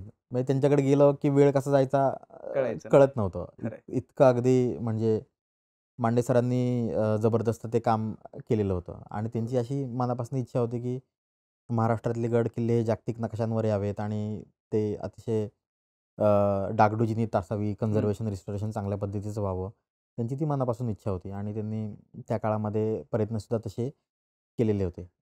आता ह्या जागतिक वारसा स्थळावरून एक विषय मध्येच तुम्हाला थोडंसं डायव्हर्ट करून विचारतो, की 2016 साली इन्क्रेडिबल फोर्ट्स ऑफ इंडिया या नावाने तुम्ही एक परिषद घेतली हो, पुण्यामध्ये. आणि महाराष्ट्रामध्ये सध्या युनेस्कोच्या यादीमध्ये, संभाव्य यादीमध्ये महाराष्ट्रातले काही गडकिल्ले गेलेत. बरोबर. पण हे बऱ्याच जणांना माहीत नसेल, की महाराष्ट्रातल्या किल्ल्यांना जागतिक वारसा स्थळाचं नामांकन मिळावं, तो दर्जा मिळावा म्हणून सर्वात पहिल्यांदा ज्यांनी कुणी प्रयत्न केले असतील त्यांच्यामध्ये एक तुम्ही पण आहात. इन्क्रेडिबल फोर्ट्स ऑफ इंडियाच्या माध्यमातून तुम्ही तो प्रयत्न सुरू केला 2016 पासून आणि नंतर तुम्ही त्या चळवळीशी जोडल्या गेलात. तर या प्रोसेसची पूर्ण तुम्हाला आलेले अनुभव काय आहेत आणि तुमच्या डोक्यामध्ये ही कल्पना कशी आली, की छत्रपती शिवाजी महाराजांचे किल्ले हे जागतिक वारसा स्थळाच्या यादीमध्ये नाही आहेत, त्यासाठी आपण प्रयत्न केले पाहिजेत अपार्ट फ्रॉम गव्हर्नमेंट. कारण हे तुम्ही तुमच्या लेव्हलला प्रयत्न सुरू केले, नंतर परत गव्हर्नमेंटने पण त्याला तुम्हाला सोबत केली. बरोबर. याच्यामध्ये झालं असं, की महाराष्ट्रामध्ये त्या काळामध्ये जर बघितलं तर स्टेट आर्किओलॉजीकडे फार कमी बजेट होतं गडकिल्लेचं रिस्टोरेशन करण्याचं. आणि म्हणजे त्या काळातलं मी सांगतोय 2016ची गोष्ट 15ची सांगतोय, की स्टेट आर्किओलॉजी आणि ASI या दोघांकडे मिळून 50-50 किल्ले होते. हं, म्हणजे महाराष्ट्रातले 100 किल्ले. महाराष्ट्रामध्ये आहेत 400 किल्ले. म्हणजे बरोबर. 400 पेक्षा जास्त पण किल्ले आहेत. छोटे-छोटे किल्ले जर मोजले तुम्ही तर. म्हणजे 300 किल्ले महाराष्ट्रातले जे आहेत ते बेवारस आहेत. होय. त्यामध्ये 50 अजून किल्ले जे आहेत ते नोटिफाय झाले. त्यांना राज्य सरकार किंवा ASIच्या अंडर ते गेले. पण तरीसुद्धा अजूनसुद्धा 250 किल्ले जे आहेत ते बेवारस आहेत. ते महसूल किंवा वन विभागाकडे आहेत, पण तिथं कुठल्याही प्रकारचा कर्मचारी नियुक्त केलेला नसतो हं, आणि त्या किल्ल्यांची हेळसांड होत आहे आणि त्यातले 2 ते 3 किल्ले गेल्या काही वर्षांमध्ये नामशेषसुद्धा झाले. म्हणजे पुढच्या पिढीला दाखवायला कदाचित किल्ले उरणार नाहीत अशी परिस्थिती निर्माण झाली. त्यावेळी मी बघितलं की राजस्थानमध्ये हा जो संपूर्ण बेल्ट जो आहे राजस्थानचा, हं. इथं परदेशी पर्यटकांचा फुटफॉल प्रचंड आहे. होय. आणि ऑनलाईन सर्च करताना मला कळलं की ह्याला गोल्डन सर्किट म्हणतात. म्हटले राजस्थानच्या त्या किल्ल्यांना. हां, नाही, नाही. राजस्थानच्या किल्ल्याला नाही. दिल्ली, आग्रा, जयपूर बरं. ह्याला गोल्डन सर्किट म्हणतात.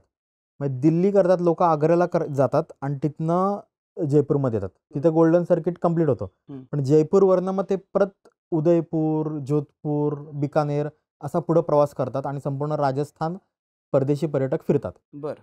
म्हणजे महाराष्ट्राबद्दल परदेशी पर्यटकांमध्ये एवढी उदासीनता आहे, की लँड होतात ते महाराष्ट्रामध्ये. मुंबई. छत्रपती शिवाजी महाराज आंतरराष्ट्रीय विमानतळावर.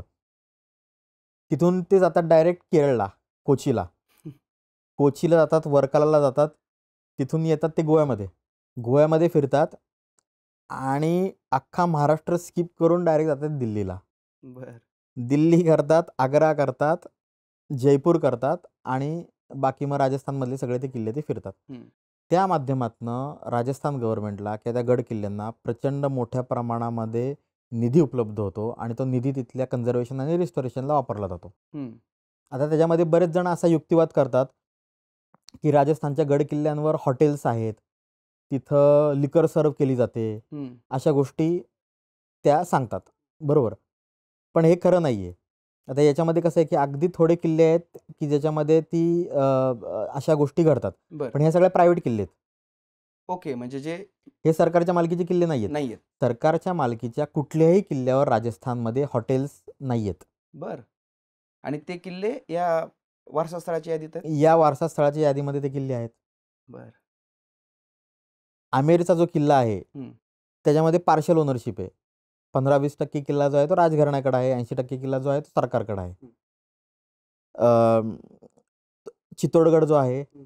100% मालकी सरकारची आहे. बरं. कुंभलगड सरकारची मालकी आहे. सगळ्यात मोठा झालावाडचा किल्ला होय. सरकारची मालकी आहे. रणथंबोरचा किल्ला सरकारची मालकी आहे. तिथे रेस्टॉरंट आहेत का रणथंबोरच्या किल्ल्यामध्ये? नाही. सवाई माधवगडमध्ये नाही आहेत. नाहीयेत. चित्तोडगडच्या आतमध्ये रेस्टॉरंट आहे का कुठलं? नाहीये. बघितलं का तुम्ही? नाहीये. कुंभलगडच्या आतमध्ये रेस्टॉरंट आहे का? नाहीये. किल्ल्यांचं रिस्टोरेशन, कन्झर्वेशन टॉप नॉच आहे बरोबर. सगळ्या किल्ल्यांचं. बरोबर. आपल्याकडं काय करतं माहिती का शासन? ते एक पळवाट काढण्याचा प्रयत्न करतं, की नाही, नाही तिकडे हॉटेल्स चालतात त्यामुळे त्यांचे किल्ले चांगले आहेत. त्यांनी कन्झर्वेशन, रिस्टोरेशन केलं कारण की त्यांना माहिती आहे आपल्या किल्ल्यांचं जर कन्झर्वेशन रिस्टोरेशन चांगलं झालं हं, तर परदेशी पर्यटकांचा फुटफॉल वाढेल. हं. आणि आज हे परदेशी पर्यटक त्यांच्या देशामध्ये जाऊन सांगतात की आम्ही राजस्थानचे किल्ले बघितले, तिथला इतिहास बघितला. हा इतिहास जगभरात पोहोचतो ना. हो. मग आपल्याकडे पण हा परदेशी पर्यटकांचा फुटफॉल आला तर आपल्याकडच्या लोकांना रोजगार मिळेल, मोठ्या प्रमाणावर पैसा येईल इकडं. हं.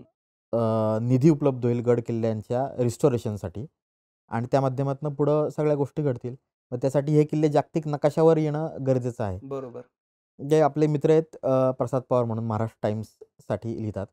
त्यांनी 2015 मध्ये एक मुलाखत छापून आणलेली होती. मुलाखत नाही, एक बातमी छापून आणलेली होती की 2013 मध्ये राजस्थानचे गडकिल्ले जे आहेत ते वर्ल्ड हेरिटेजच्या यादीमध्ये गेले. हो. मग तो प्रवास कसा घडला, कुठले-कुठले किल्ले होते, असं त्यांनी ते लिहून आणलेलं होतं. आणि त्यामध्ये त्यांनी सांगितलं त्याचे कन्सल्टंट आहेत शिखा जैन म्हणून. हं. तर त्या कन्सल्टंटच्या माध्यमातून त्यांनी केलं. मी म्हटलं की अरे बापरे! म्हटलं हे असं आहे म्हणजे शासनाच्या प्रयत्नातनं हे फक्त होणार नाही. हं, त्यासाठी आपल्याला एक्सटर्नल कन्सल्टंट लागतात. हं, मग त्यावेळी मी आणि माझा मित्र प्रज्ञेश मोळक हं. आम्ही त्या गोष्टीच्या मागे लागलो, की हे कन्सल्टंट जे आहे त्यांच्याशी संपर्क करू त्यांचा. बरं. आम्ही त्यांच्याशी Facebookच्या माध्यमातून संपर्क साधला. 2-3 वेळा हाय वगैरे टाकला. त्यांनी काही रिप्लायच नाही केला. मग म्हटलं आपण काहीतरी मोठ्या माणसाचं नाव त्याच्यामध्ये टाकायला पाहिजे. होय. त्यावेळी आम्ही नुकतेच संभाजी महाराजांना ओळखायला लागलेलो होतो. म्हणजे ओळख आमची बऱ्यापैकी होती. आम्ही संभाजी महाराजांचं नाव पुढे केलं. म्हटलं की आम्ही छत्रपती संभाजी महाराज जे आहेत, प्रिन्स ऑफ कोल्हापूर, हं, छत्रपती शिवाजी महाराजांचे वंशज, हं. त्यांच्या ऑफिसमधनं बोलतोय म्हटलं. आणि असं-असं तुमच्याबद्दल आम्हाला कळलं, तर आम्हाला तुमच्याशी बोलायचं आहे. मग त्यांनी त्यांचा नंबर दिला. त्यांच्याशी आम्ही फोनवर बोललो हं. आणि मग म्हटलं की त्यांना आता भेटायला पाहिजे. पण आम्हाला काय कळत होतं, मला आणि प्रज्ञेशला एवढं काही विषय नव्हता. म्हटलं त्यामध्ये पण परत मोठा माणूस कोणतरी टाकायला पाहिजे. होय. मग आम्ही संभाजी महाराजांना विनंती केली की तुम्ही ही अशी-अशी मोहीम जी आहे ती अशी होऊ शकते. त्यांना सुद्धा खूप आवडलं मनापासून आणि ते त्यावेळी गड किल्ल्यांसाठी काहीतरी करायचं यासाठी ते संपूर्ण महाराष्ट्रभरामध्ये त्यांचं ते भाषणांमध्ये ते उल्लेख करायचे आणि त्यांचे प्रयत्न चालू होते, की महाराष्ट्रातले किल्ले मॉडेल फोर्ट्स व्हावेत किंवा वर्ल्ड हेरिटेज व्हावे असं त्यांचा पण बोलण्यातनं यायचं. तर ती गोष्ट त्यांना पटली. हं. ते म्हणाले, की त्या गुडगावला आहेत, मी गुडगावला जाऊन भेटू का? राजस्थानला जाऊन भेटू का? मी त्यांच्याकडे जाऊन भेटतो. मग शिखा जैन ज्या होत्या मॅडम त्यांना मी म्हटलं, की असं-असं संभाजीराजे आपल्याला म्हणजे आपली भेट होऊ शकते. मग त्या म्हटल्या, की ठीक आहे. इंडिया कल्चरल सेंटर जे आहे दिल्लीचं हं. तिथं त्यांची पहिल्यांदा मीटिंग झाली 2016 साली. बरं. आणि ही मीटिंग झाल्यानंतर मग त्यांनी पूर्ण सांगितलं, की प्रोजेक्ट आउटलाईन, की हे महाराष्ट्रातले किल्ले जे आहेत हे वर्ल्ड हेरिटेजच्या यादीमध्ये जागतिक नकाशावर कसे जाऊ शकतात आणि हे पोटेन्शियल आहे या किल्ल्यांमध्ये. म्हणजे सागरी किल्ले इतके ताकदवान अख्ख्या एशियामध्ये कुठंच नाही आहेत. जेवढे महाराष्ट्रात आहेत. महाराष्ट्रामध्ये जे सागरी किल्ले आहेत ते अख्ख्या आशियामध्ये कुठंच नाही आहेत. हं, हं. म्हणले एकटा एक सागरी किल्ला जरी तुम्ही घेतला, तरी तो सहज वर्ल्ड हेरिटेज होईल. करेक्ट. राजेंना आणि ते एकदम मनापासनं हे झालं आणि ते जसे आले परत दिल्लीवरनं, हं.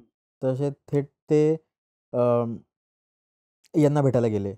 तत्कालीन सांस्कृतिक मंत्री होते विनोद तावडेंना. बरं. विनोद तावडे साहेबांना भेटायला गेले. तावडे साहेबांना पण आयडिया ती आवडली हं. आणि मग त्यावेळी त्या डॉक्टर शिखा जैन ज्या होत्या हं. आणि त्यांच्यासोबत डॉक्टर रीमा आहुजा. तर हो. डॉक्टर रीमा आहुजा ते त्यांच्यापेक्षा सीनियर या युनेस्कोच्या इन्स्पेक्शन कमिटी जी असते जगभरामध्ये मॉन्युमेंट इन्स्पेक्ट करून त्या वर्ल्ड हेरिटेजचा जे डॉझियर तयार करून त्याचं सगळं जे कामकाज बघतात, बरं. त्याच्या ज्या कमिटीमध्ये त्या अतिशय वरच्या पदावर त्यावेळी होत्या. बरं. आणि नॅशनल मॉन्युमेंट ऑथॉरिटीच्या अजूनही त्या सदस्य आहेत. Okay. Doctor Reema Ahuja city palace museum जयपूरच्या त्या संचालक आहेत.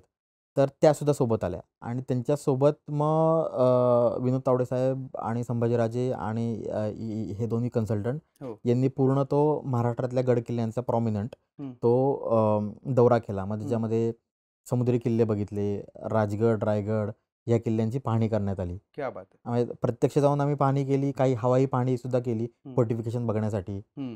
विजयदुर्ग, सिंधुदुर्ग हे किल्ले आम्ही प्रत्यक्ष जाऊन बघितले. हो. पन्हाळ्याच्या किल्ल्यासाठी स्वतः राजे रिसीव्ह करायला आले त्यांना आणि पन्हाळा किल्ला वगैरे सगळं आपण ते बघितलं. त्याचा एक रिपोर्ट तयार करून 2017ला आपल्यापर्यंत आला हं. आणि आपण गव्हर्नमेंटला प्रेझेंट केला.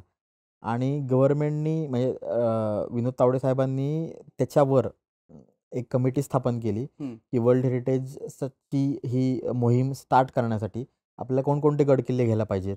हं, हं, हे हं. एक किल्ला घेऊन त्याला वर्ल्ड हेरिटेजचा दर्जा प्राप्त करून द्यायचा याच्यापेक्षा जे मराठा मिलिटरी आर्किटेक्चर जे आहे हो. पूर्ण, हो. तर ते भारतामध्ये स्पेशल आहे. बरोबर. आणि छत्रपती शिवाजी महाराजांचं स्वतःचं जे आहे कौशल्य ते त्याच्यामध्ये दिसून येतं. मग त्यामुळे तीच थीम करायचं ठरलं, की मराठा मिलिटरी आर्किटेक्चर ही थीम असेल आणि त्या थीम अंतर्गत साखळी किल्ले असतील. साखळी किल्ले म्हणजे त्याच्यामध्ये कुलाब्याचा किल्ला असेल अलिबागचा, हं, त्याच्याखाली विजयदुर्ग असेल, हं, सुवर्णदुर्ग असेल, सॉरी अलिबागचा किल्ला, त्याच्याखाली सुवर्णदुर्ग, त्याखाली विजयदुर्ग, सिंधुदुर्ग, मग सह्याद्रीवरचे किल्ले असतील, हं. प्रतापगडसारखे. त्यानंतर घाटावरचे किल्ले असतील, पन्हाळा असेल, लोहगड असेल, राजगड असेल, रायगड असेल. हे किल्ले या सगळ्या लिस्टमध्ये घेतले गेले आणि त्यासोबत आपली दक्षिणेची राजधानी जी होती जिंजी. जिंजी. महाराष्ट्रातला किल्ला नाही आहे, हो. पण आपण तो फोर्स करून तो महाराष्ट्राचा किल्ला घ्यायला लावला. जिंजीसुद्धा या किल्ल्यांमध्ये तो आला आणि हे 12 किल्ले जी आहेत, ती यादी जी आहे ती त्यावेळी तयार झाली. 2017 साली. हां, 2017 साली आपण ते दिलेलं होतं. त्यावेळी स्टेट आर्किओलॉजीचे संचालक पाटील साहेब म्हणून होते. हं, तर त्यांनी ते प्रपोज केलेलं होतं आणि त्यानंतर मग संचालक बदलले. तेजस करगे सर त्या ठिकाणी आले आणि त्यांनी अगदी मनापासून ते सगळं काम केलं आणि पूर्ण वैयक्तिक लक्ष घालून ती मोहीम पुढं नेण्याच्या संदर्भामध्ये त्यांनी मधल्या काळामध्ये काय आलं, की महाराष्ट्रामध्ये बरीच गव्हर्नमेंट्स बदलत गेली. हं. त्यामुळे मग ते हे काम असं स्टॉप झालेलं होतं. मग तर परत जाऊन मंत्रालयात जाऊन त्या कामाला धक्का द्यायला लागायचा. सांस्कृतिक मंत्री जो कोणी असतील त्यावेळचे त्यांना भेटायचं, त्यांना सांगायचं, मीटिंग्स घ्यायच्या आणि परत ते काम पुढं जायचं. मग फायनली सल्लागार म्हणून शिखा जैन महाराष्ट्रामध्ये आल्या हं. आणि हे काम चालू झालं. आता त्या कामाची परिस्थिती, आत्ताची सद्यस्थिती अशी आहे, की वर्ल्ड हेरिटेज मध्ये नामांकित होण्यासाठी एक टेंटेटिव्ह लिस्ट भारत सरकारकडनं जाते. बरं. त्या संभाव्य लिस्ट यादी. हां, संभाव्य यादी. तर त्या संभाव्य यादीमध्ये हे 12 किल्ले आत्ता आहेत. बरं. आणि आता युनेस्कोची एक व्यक्ती असते. ती सगळ्या गडकिल्ल्यांचं कामाचं इन्स्पेक्शन करून जाते. हं. तर ती व्यक्ती इन्स्पेक्शन करून गेलेली आहे. बरोबर. आणि त्याच्या अगेन्स्ट साईट मॅनेजमेंट प्लॅन बनवले जातात सगळ्या किल्ल्यांचे, की हं. आम्ही भविष्यामध्ये पुढच्या 5 वर्षामध्ये, 10 वर्षामध्ये आमचं व्हिजन काय आहे? या गडकिल्ल्यांचं रिस्टोरेशन आम्ही कशा पद्धतीने करू? हं. ते सगळं आणि ह्यापूर्वी कसं संवर्धन झालंय, याचं सगळं प्रत्येक किल्ल्याचं असं एक मोठं डॉक्युमेंट असतं 200-300 पानाचं. बरं. ते बनवलं जातं. ते युनेस्कोला सबमिट केलं जातं आणि त्यानंतर मग युनेस्कोची परिषद भरते हं. आणि परिषदेमध्ये जशा निवडणुका होतात, तसं या मॉन्युमेंट्सची निवड होते आणि जगभरातले जे मेंबर्स आलेले असतात युनेस्कोचे, हं. ते मतदान करतात मॉन्युमेंट्सला आणि ज्याला जास्त मतदान मिळेल, ते मॉन्युमेंट जे आहे त्याला जागतिक वारसा हां, स्थळाचा वारसा दर्जा स्थळाच्या मिळतो. यादीचं नामांकन प्राप्त होतं. ही अशी सगळी प्रोसेस आहे. तर आत्ता आपण 70% प्रोसेस कंप्लीट झालेली आहे. 30% प्रोसेस जी आहे आता राहिलेली आहे. आता आपण संपूर्ण एस-एम-पीज आणि हे सबमिट करतोय हं. युनेस्कोला आणि त्यानंतर मग ते आता शेवटच्या टप्प्यामध्ये आपण तिथे येऊ आणि महाराष्ट्रातले जर किल्ले जागतिक नकाशावर गेले, तर 100% सगळ्या किल्ल्यांचं कन्झर्वेशन, रिस्टोरेशनला चालना मिळेल आणि हे जे बाकीचे 300 किल्ले जे आहेत, हे यांना सध्या बेवारस स्थितीमध्ये आहेत, तर त्यांनासुद्धा आपल्याला नोटिफाय करता येईल आणि त्याचंसुद्धा कन्झर्वेशन, रिस्टोरेशन आपल्याला या माध्यमातून करता येईल. तर तुमच्या बोलण्यातून सारखा एक शब्द येतोय कन्झर्वेशन, रिस्टोरेशन म्हणजे गड-किल्ल्यांचं संवर्धन. हो. आणि त्यासाठी तुम्ही तुमच्या पद्धतीने शासकीय पातळीवर जे शक्य आहे तेवढे प्रयत्न करताय.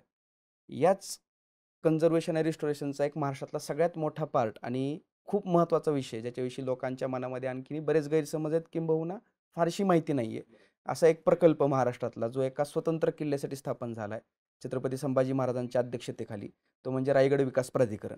त्या प्राधिकरणावर तुम्ही OSD म्हणून कार्यरत आहात, हिस्ट्री कन्सल्टंट म्हणून कार्यरत आहात. नेमकं रायगड प्राधिकरण काम काय करतं? त्याच्या काम करण्यासाठी त्याच्या कक्षा काय-काय आहेत? आणि त्याच्या माध्यमातून रायगडाचा विकास नेमका कसा साध्य होणार आहे? आता याच्यामध्ये ही मोहीम खरं तर सुरू झाली म्हणजे ही सगळी प्रोसेस सुरू झाली ही शिवराज्याभिषेक सोहळ्याच्या माध्यमातून. 6 जो जून 6 शिवराज्याभिषेक जूनला सोहळा. गडावर होतो. येस. युवराज छत्रपती संभाजी महाराज प्रत्येक त्यांच्या त्या काळात भाषणामध्ये उल्लेख करायचे, की आम्हाला गडकिल्ल्यांचं संवर्धन करायचं आहे आणि एक त्यासाठी मास्टर प्लॅन जो आहे तो गव्हर्नमेंटनी तयार केला पाहिजे. हं. आणि त्यावेळी आपण 2016ला शिवराज्याभिषेक सोहळ्याला मुख्यमंत्र्यांना आमंत्रित केलेलं होतं. तत्कालीन मुख्यमंत्री देवेंद्र फडणवीस तिकडं आले. हं. त्यांनी भाषण केलं आणि ते या सगळ्या राज्याभिषेक सोहळ्याच्या यांनी इतके भारावून गेले, की छत्रपती संभाजी महाराजांची मागणी त्यांनी ती मान्य केली हं. आणि त्यांचं असं म्हणणं होतं, की महाराज हे सगळं जे आहे समजा आपण करायला घेतलं, तर कुठलाही इतर नेता याच्यामध्ये इंटरेस्ट घेणार नाही. हं. हे फक्त तुम्हीच करू शकता आणि तुम्ही इंटरेस्ट घेऊन तुम्हाला त्यातलं नॉलेज आहे. तर तुम्ही जर म्हणताय की शासनाने हे करावं, तर शासनातर्फे मी जबाबदारी घेतो की हे आपण करूयात. पण ह्या सगळ्या प्रकल्पाची जबाबदारी तुम्ही घ्यावी. बरं. आपण सुरुवात एका किल्ल्यापासून करूयात. हं. आणि मग किल्ला कुठला निवडायचा? तर त्यामध्ये काही दुमत नव्हतं. म्हणजे स्वराज्याची जी राजधानी होती रायगड. रायगडपासून आपण सुरुवात करू. रायगड विकास प्राधिकरणची त्या माध्यमातून स्थापना झाली. हं. मग याच्यामध्ये कसं होतं, की रायगड किल्ला हं. आणि रायगडच्या घेऱ्यातली 21 गावं बरं. असं मिळून रायगड विकास प्राधिकरण होतं. बरं. मग त्याच्यामध्ये महाडपासून रायगड किल्ला हा जो रस्ता आहे, हं. हा एक प्रकारचा जी-पी रोड होता किंवा छोटा रस्ता होता. हं. त्या रस्त्याला नॅशनल हायवेचा दर्जा देण्यात आला केंद्राकडनं. बरं, बरं.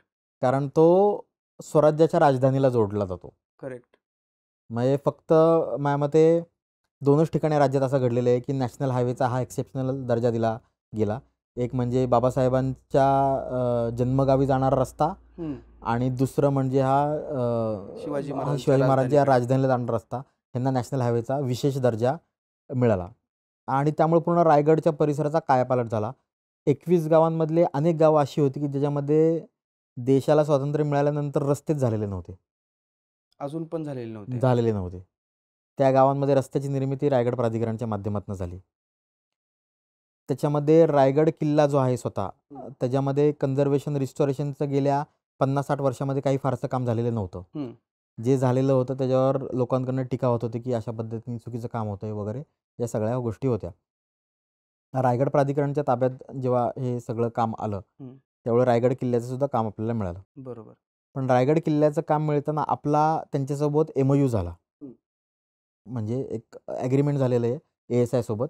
तर त्याच्यामध्ये रायगडाचा जो कोर पार्ट आहे, कुठला? कोर पार्ट रायगडचा जो आहे तो म्हणजे राजसदर, हं. अ, खालचं बाजारपेठ, हं. जगदीश्वर मंदिर, हं. राणीवासा, खालच्या अष्टप्रधानांचे ते सगळं जो आहे तो परिसर, हं. या सगळ्या गोष्टी ज्या आहेत किंवा शिरकाई देवीचं मंदिरसुद्धा असेल, बरं. हत्तीखाना सुद्धा असेल, म्हणजे हे सगळं जे मुख्य मॉन्युमेंट आहेत ही गडावरची ही सगळी ए-एस-आयकडेच राहणार. ते ते प्राधिकरणाकडे नाही. प्राधिकरणकडे नसतील. बरं. पण त्याच्या कन्झर्वेशन आणि रिस्टोरेशनसाठी रायगड प्राधिकरण पैसे देणार ए-एस-आयला. ओके.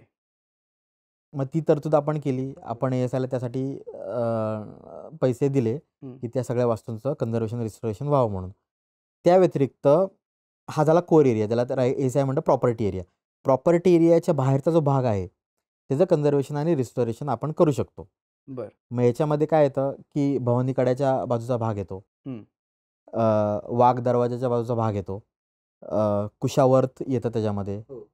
अं, त्याच्यामध्ये महादरवाजा हां, येतो. महादरवाजा त्याच्यामध्ये येतो. महादरवाजाच्या आसपासचा भाग येतो. हं. तटबंदी सगळी येते. गडावरचे बरेचसे वॉटर रिसोर्सेस जे आहेत शिवाजी महाराजांच्या काळातले, हं.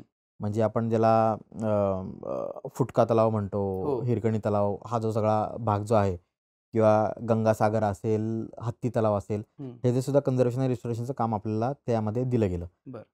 हत्ती तलावाचं वैशिष्ट्य असं की आपण अख्खा हत्ती तलाव जो होता तो पावसाळ्यामध्ये पाणी भरलं, हं.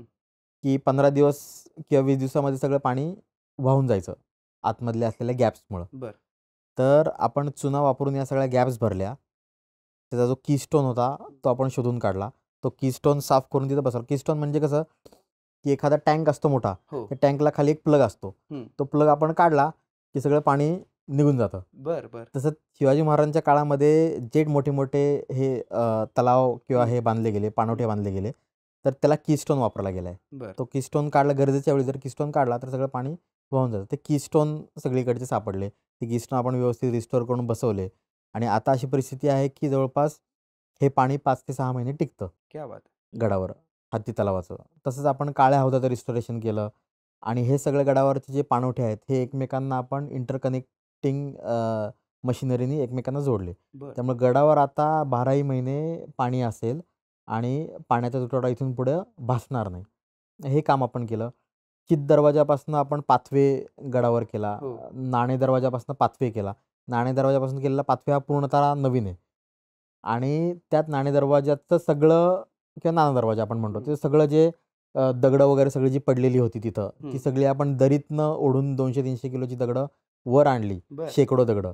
त्याचं नंबरिंग केलं आणि त्या नंबरिंगच्या माध्यमातनं ते पूर्ण जो आहे नाणे दरवाजा तो आता पूर्ण रिस्टोअर करून आपण आता तिथं तयार करतोय.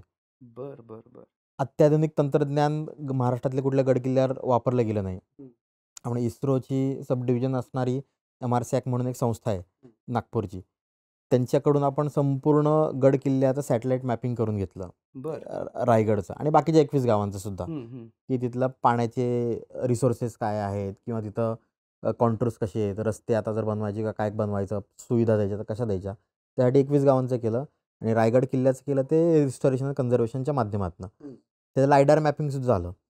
लायडार मॅपिंग अशासाठी की ज्या मातीखाली दबल्या गेलेल्या वास्तू आहेत त्यासुद्धा आपल्या नजरेस पडाव्यात.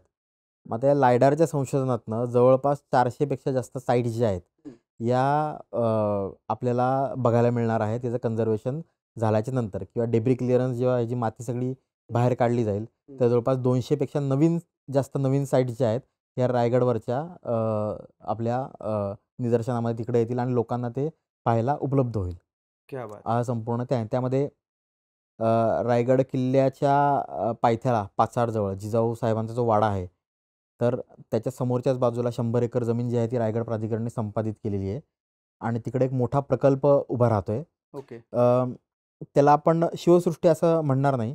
म्हणजे त्या सगळ्या 100 एकरामधला एक छोटासा कंपोनंट शिवसृष्टी आहे आणि शिवसृष्टीच्या सोबतच तिथं सगळ्यात महत्त्वाची गोष्ट म्हणजे छत्रपती शिवाजी महाराज संशोधन केंद्र जे आहे त्याची स्थापना आपण तिथं करतोय बर आणि ते देशातलं सगळ्यात पहिलं छत्रपती शिवाजी महाराजांचं संशोधन केंद्र ते असेल. त्या कमिटीमध्ये तू पण आहेस त्यामुळे तुला ते बरोबर सगळ्या गोष्टी माहिती आहेत.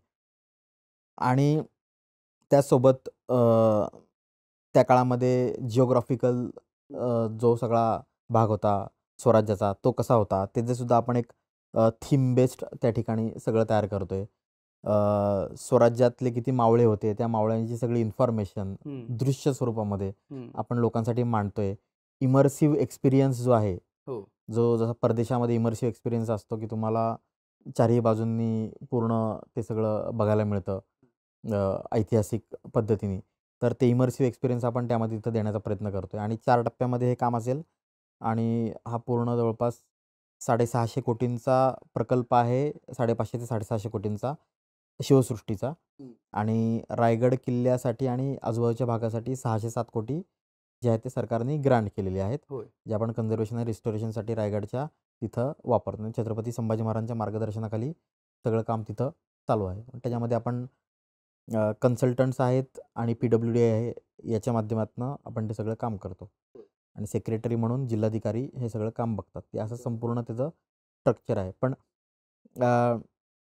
रायगडवर येणारे प्रत्येक व्यक्ती किंवा शुभक जो असतो, जेव्हा रायगडवर एखादी गोष्ट घडते किंवा दुर्घटना असेल किंवा एखादं वास्तूची पडझड जेव्हा होते, तेव्हा ते थेट लोकं रायगड प्राधिकरणचं नाव घेतात, की प्राधिकरणने हे काम करायला पाहिजे, प्राधिकरणने हे करायला. पण अडचणीची गोष्ट अशी आहे, की प्राधिकरणला तो आता अधिकार सध्या नाही अजून तरी नाही आहे, की कोर एरियामध्ये जे मॉन्युमेंट आहे त्याचं कन्झर्वेशन किंवा रिस्टोरेशन करण्याचा. तो बरोबर अजूनसुद्धा ASIकडेच आहे.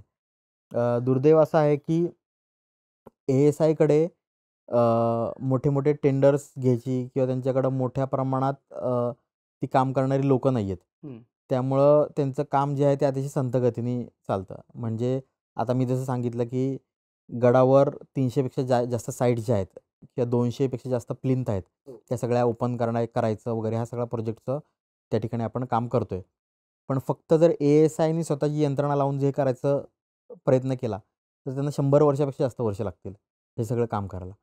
पण तेच त्यांनी समजा रायगड प्राधिकरणाला सोबत घेतलं. रायगड प्राधिकरणनी कन्झर्वेशनशी संबंधित, आर्किओलॉजी संबंधित ज्या संस्था आहेत, डेक्कन कॉलेज वगैरे, यांना एकत्र घेऊन जर काम करायचा प्रयत्न केला, तर हे काम झपाट्याने होईल आणि एक 10 ते 12 वर्षामध्ये हे सगळं काम जे आहे आपण कंप्लीट करू शकतो. त्यामुळे मग ASIकडनं पण ती पॉझिटिव्ह भूमिकेची आपण नेहमी वाट बघत असतो. आपण काय करतो, एखादं काम घेताना प्रस्ताव तयार करून तो ASIकडे पाठवतो. त्यांची मंजुरी मिळाल्यानंतरच आपण त्याच्यावर काम करतो. बरोबर गेले पहिले 2016 साली प्राधिकरण स्थापन झालं. 2020, 21, 22 पर्यंत अशी परिस्थिती होती, की आपले प्रस्ताव त्यांच्याकडे 2-2 वर्ष असायचे. ते त्याच्यावर रिप्लायच करायचे नाहीत किंवा त्यांनी इतकं म्हणजे अनास्था त्यांच्या लोकांमध्ये सुद्धा होती. आता अतिशय फॉर्च्युनेटली मराठी अधिकारी तिकडे आलेले आहेत. हो. मुंबईचे जे एस-ए जे आहेत ते आंबेकर सर. हां, सुपरिटेंडेंट आर्किओलॉजिस्ट बरोबर. आंबेकर सर म्हणून. तर ते अतिशय इच्छुक आहेत की रायगडचं चांगलं कन्झर्वेशन आणि रिस्टोरेशन व्हावं. आणि छत्रपती संभाजी महाराजसुद्धा वारंवार केंद्रात सांस्कृतिक मंत्र्यांना, डायरेक्टर जनरल जे आहेत ASIचे यांची भेट घेऊन पुश करत असतात की रायगडचं काम जे आहे ते फास्ट व्हायला पाहिजे. होय. मग आता आपण भविष्यामध्ये हे मोठ्या प्रमाणावर काम हातात घेतोय, की ज्याच्यामध्ये संपूर्ण रायगडवरचं जे आहे ते 200 प्लिंथ आणि या 300 साईट जे आहेत त्याचं एक्स्कॅव्हेशनचं काम जे आहे ते मोठ्या प्रमाणावर तुम्हाला चालू झालेलं बघायला मिळेल. आत्तासुद्धा जवळपास 4 ते 5 प्लिंथ उघडलेले आहेत आणि काही साईट जे आहेत त्याचं एक्स्कॅव्हेशनचं काम आत्तासुद्धा चालू आहे. म्हणजे त्या कामाची सुरुवात आता झालेली आहे. त्यामध्ये बरोबर. आपण प्राधिकरण स्वतःसुद्धा हिरकणी बुरुज आणि वाघ दरवाजा ही 2 नवीन कामं आपण तिथं हातात घेतलेली आहेत. तर ते पूर्ण त्याचं कन्झर्वेशन रिस्टोरेशन आता येत्या काही काळात होईल. हे म्हणजे खूप इंटरेस्टिंग गोष्ट आहे की महाराष्ट्रामध्ये एका किल्ल्यासाठी प्राधिकरण स्थापन होतं फक्त कन्झर्वेशन, रिस्टोरेशन आणि त्याच्या इतर ज्या काही विकासाच्या गोष्टी आहेत त्या सगळ्याला धरून.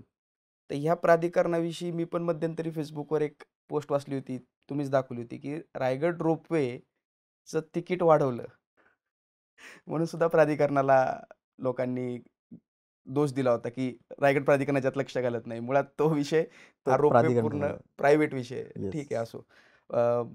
ह्या रायगड प्राधिकरणाचंच काम चालू असताना तुम्ही मध्यंतरी शासन दरबारी, माझ्या मते त्यावेळेस पर्यटन मंत्री आदित्य ठाकरे होते 2019-20च्या दरम्यान, आणि सांस्कृतिक मंत्री अमित देशमुख साहेब होते. यांच्याकडे एक नवीन प्रस्ताव सादर केला होता सी फूड सर्किट टुरिझमचा. तर ही काय कन्सेप्ट आहे? सी फूड सर्किट टुरिझम म्हणजे काय? याच्यामध्ये मगाशी जसं सांगितलं, की संपूर्ण आशियामध्ये जरी बघितलं आपण, हं. तरी महाराष्ट्राला जे सागरी किल्ले आणि ती साखळी लाभलेली जी आहे, ती वैशिष्ट्यपूर्ण आहे आणि अख्ख्या आशियामध्ये किंवा जगामध्ये असं कुठं नसेल, की इतकं सागरी किल्ले बांधून आपण तो समुद्र ताब्यात घेतला आणि त्या समुद्रावर राज्य केलं परकीय सत्ता असताना. म्हणजे पोर्तुगीज होते, डच होते, इंग्रज होते. यांच्या मोठमोठ्या आधुनिक नौका असतानासुद्धा आपण त्यांना मात देत हा संपूर्ण किनारपट्टी जी आहे, कोकण किनारपट्टी ती आपल्या ताब्यात ठेवली. तर समुद्राचे आपण मालक झालो. म्हणजे बरोबर. छत्रपती शिवाजी महाराज समुद्रावरचे राजे झाले, करेक्ट. असं करेक्ट. म्हणता येईल या किल्ल्यांच्या जोरावरच. अ, पण या किल्ल्यांचं गंमत अशी आहे, की बरेचसे किल्ले जे आहेत, त्याचीसुद्धा आता डागडुजीची गरज आहे. हं. मग किल्ले सुवर्णदुर्ग जो आहे, त्या सुवर्णदुर्गाचा इतिहास किती प्रचंड मोठा आहे. हो. त्या सुवर्णदुर्गला जेट्टी नाही आहे. हं, हं.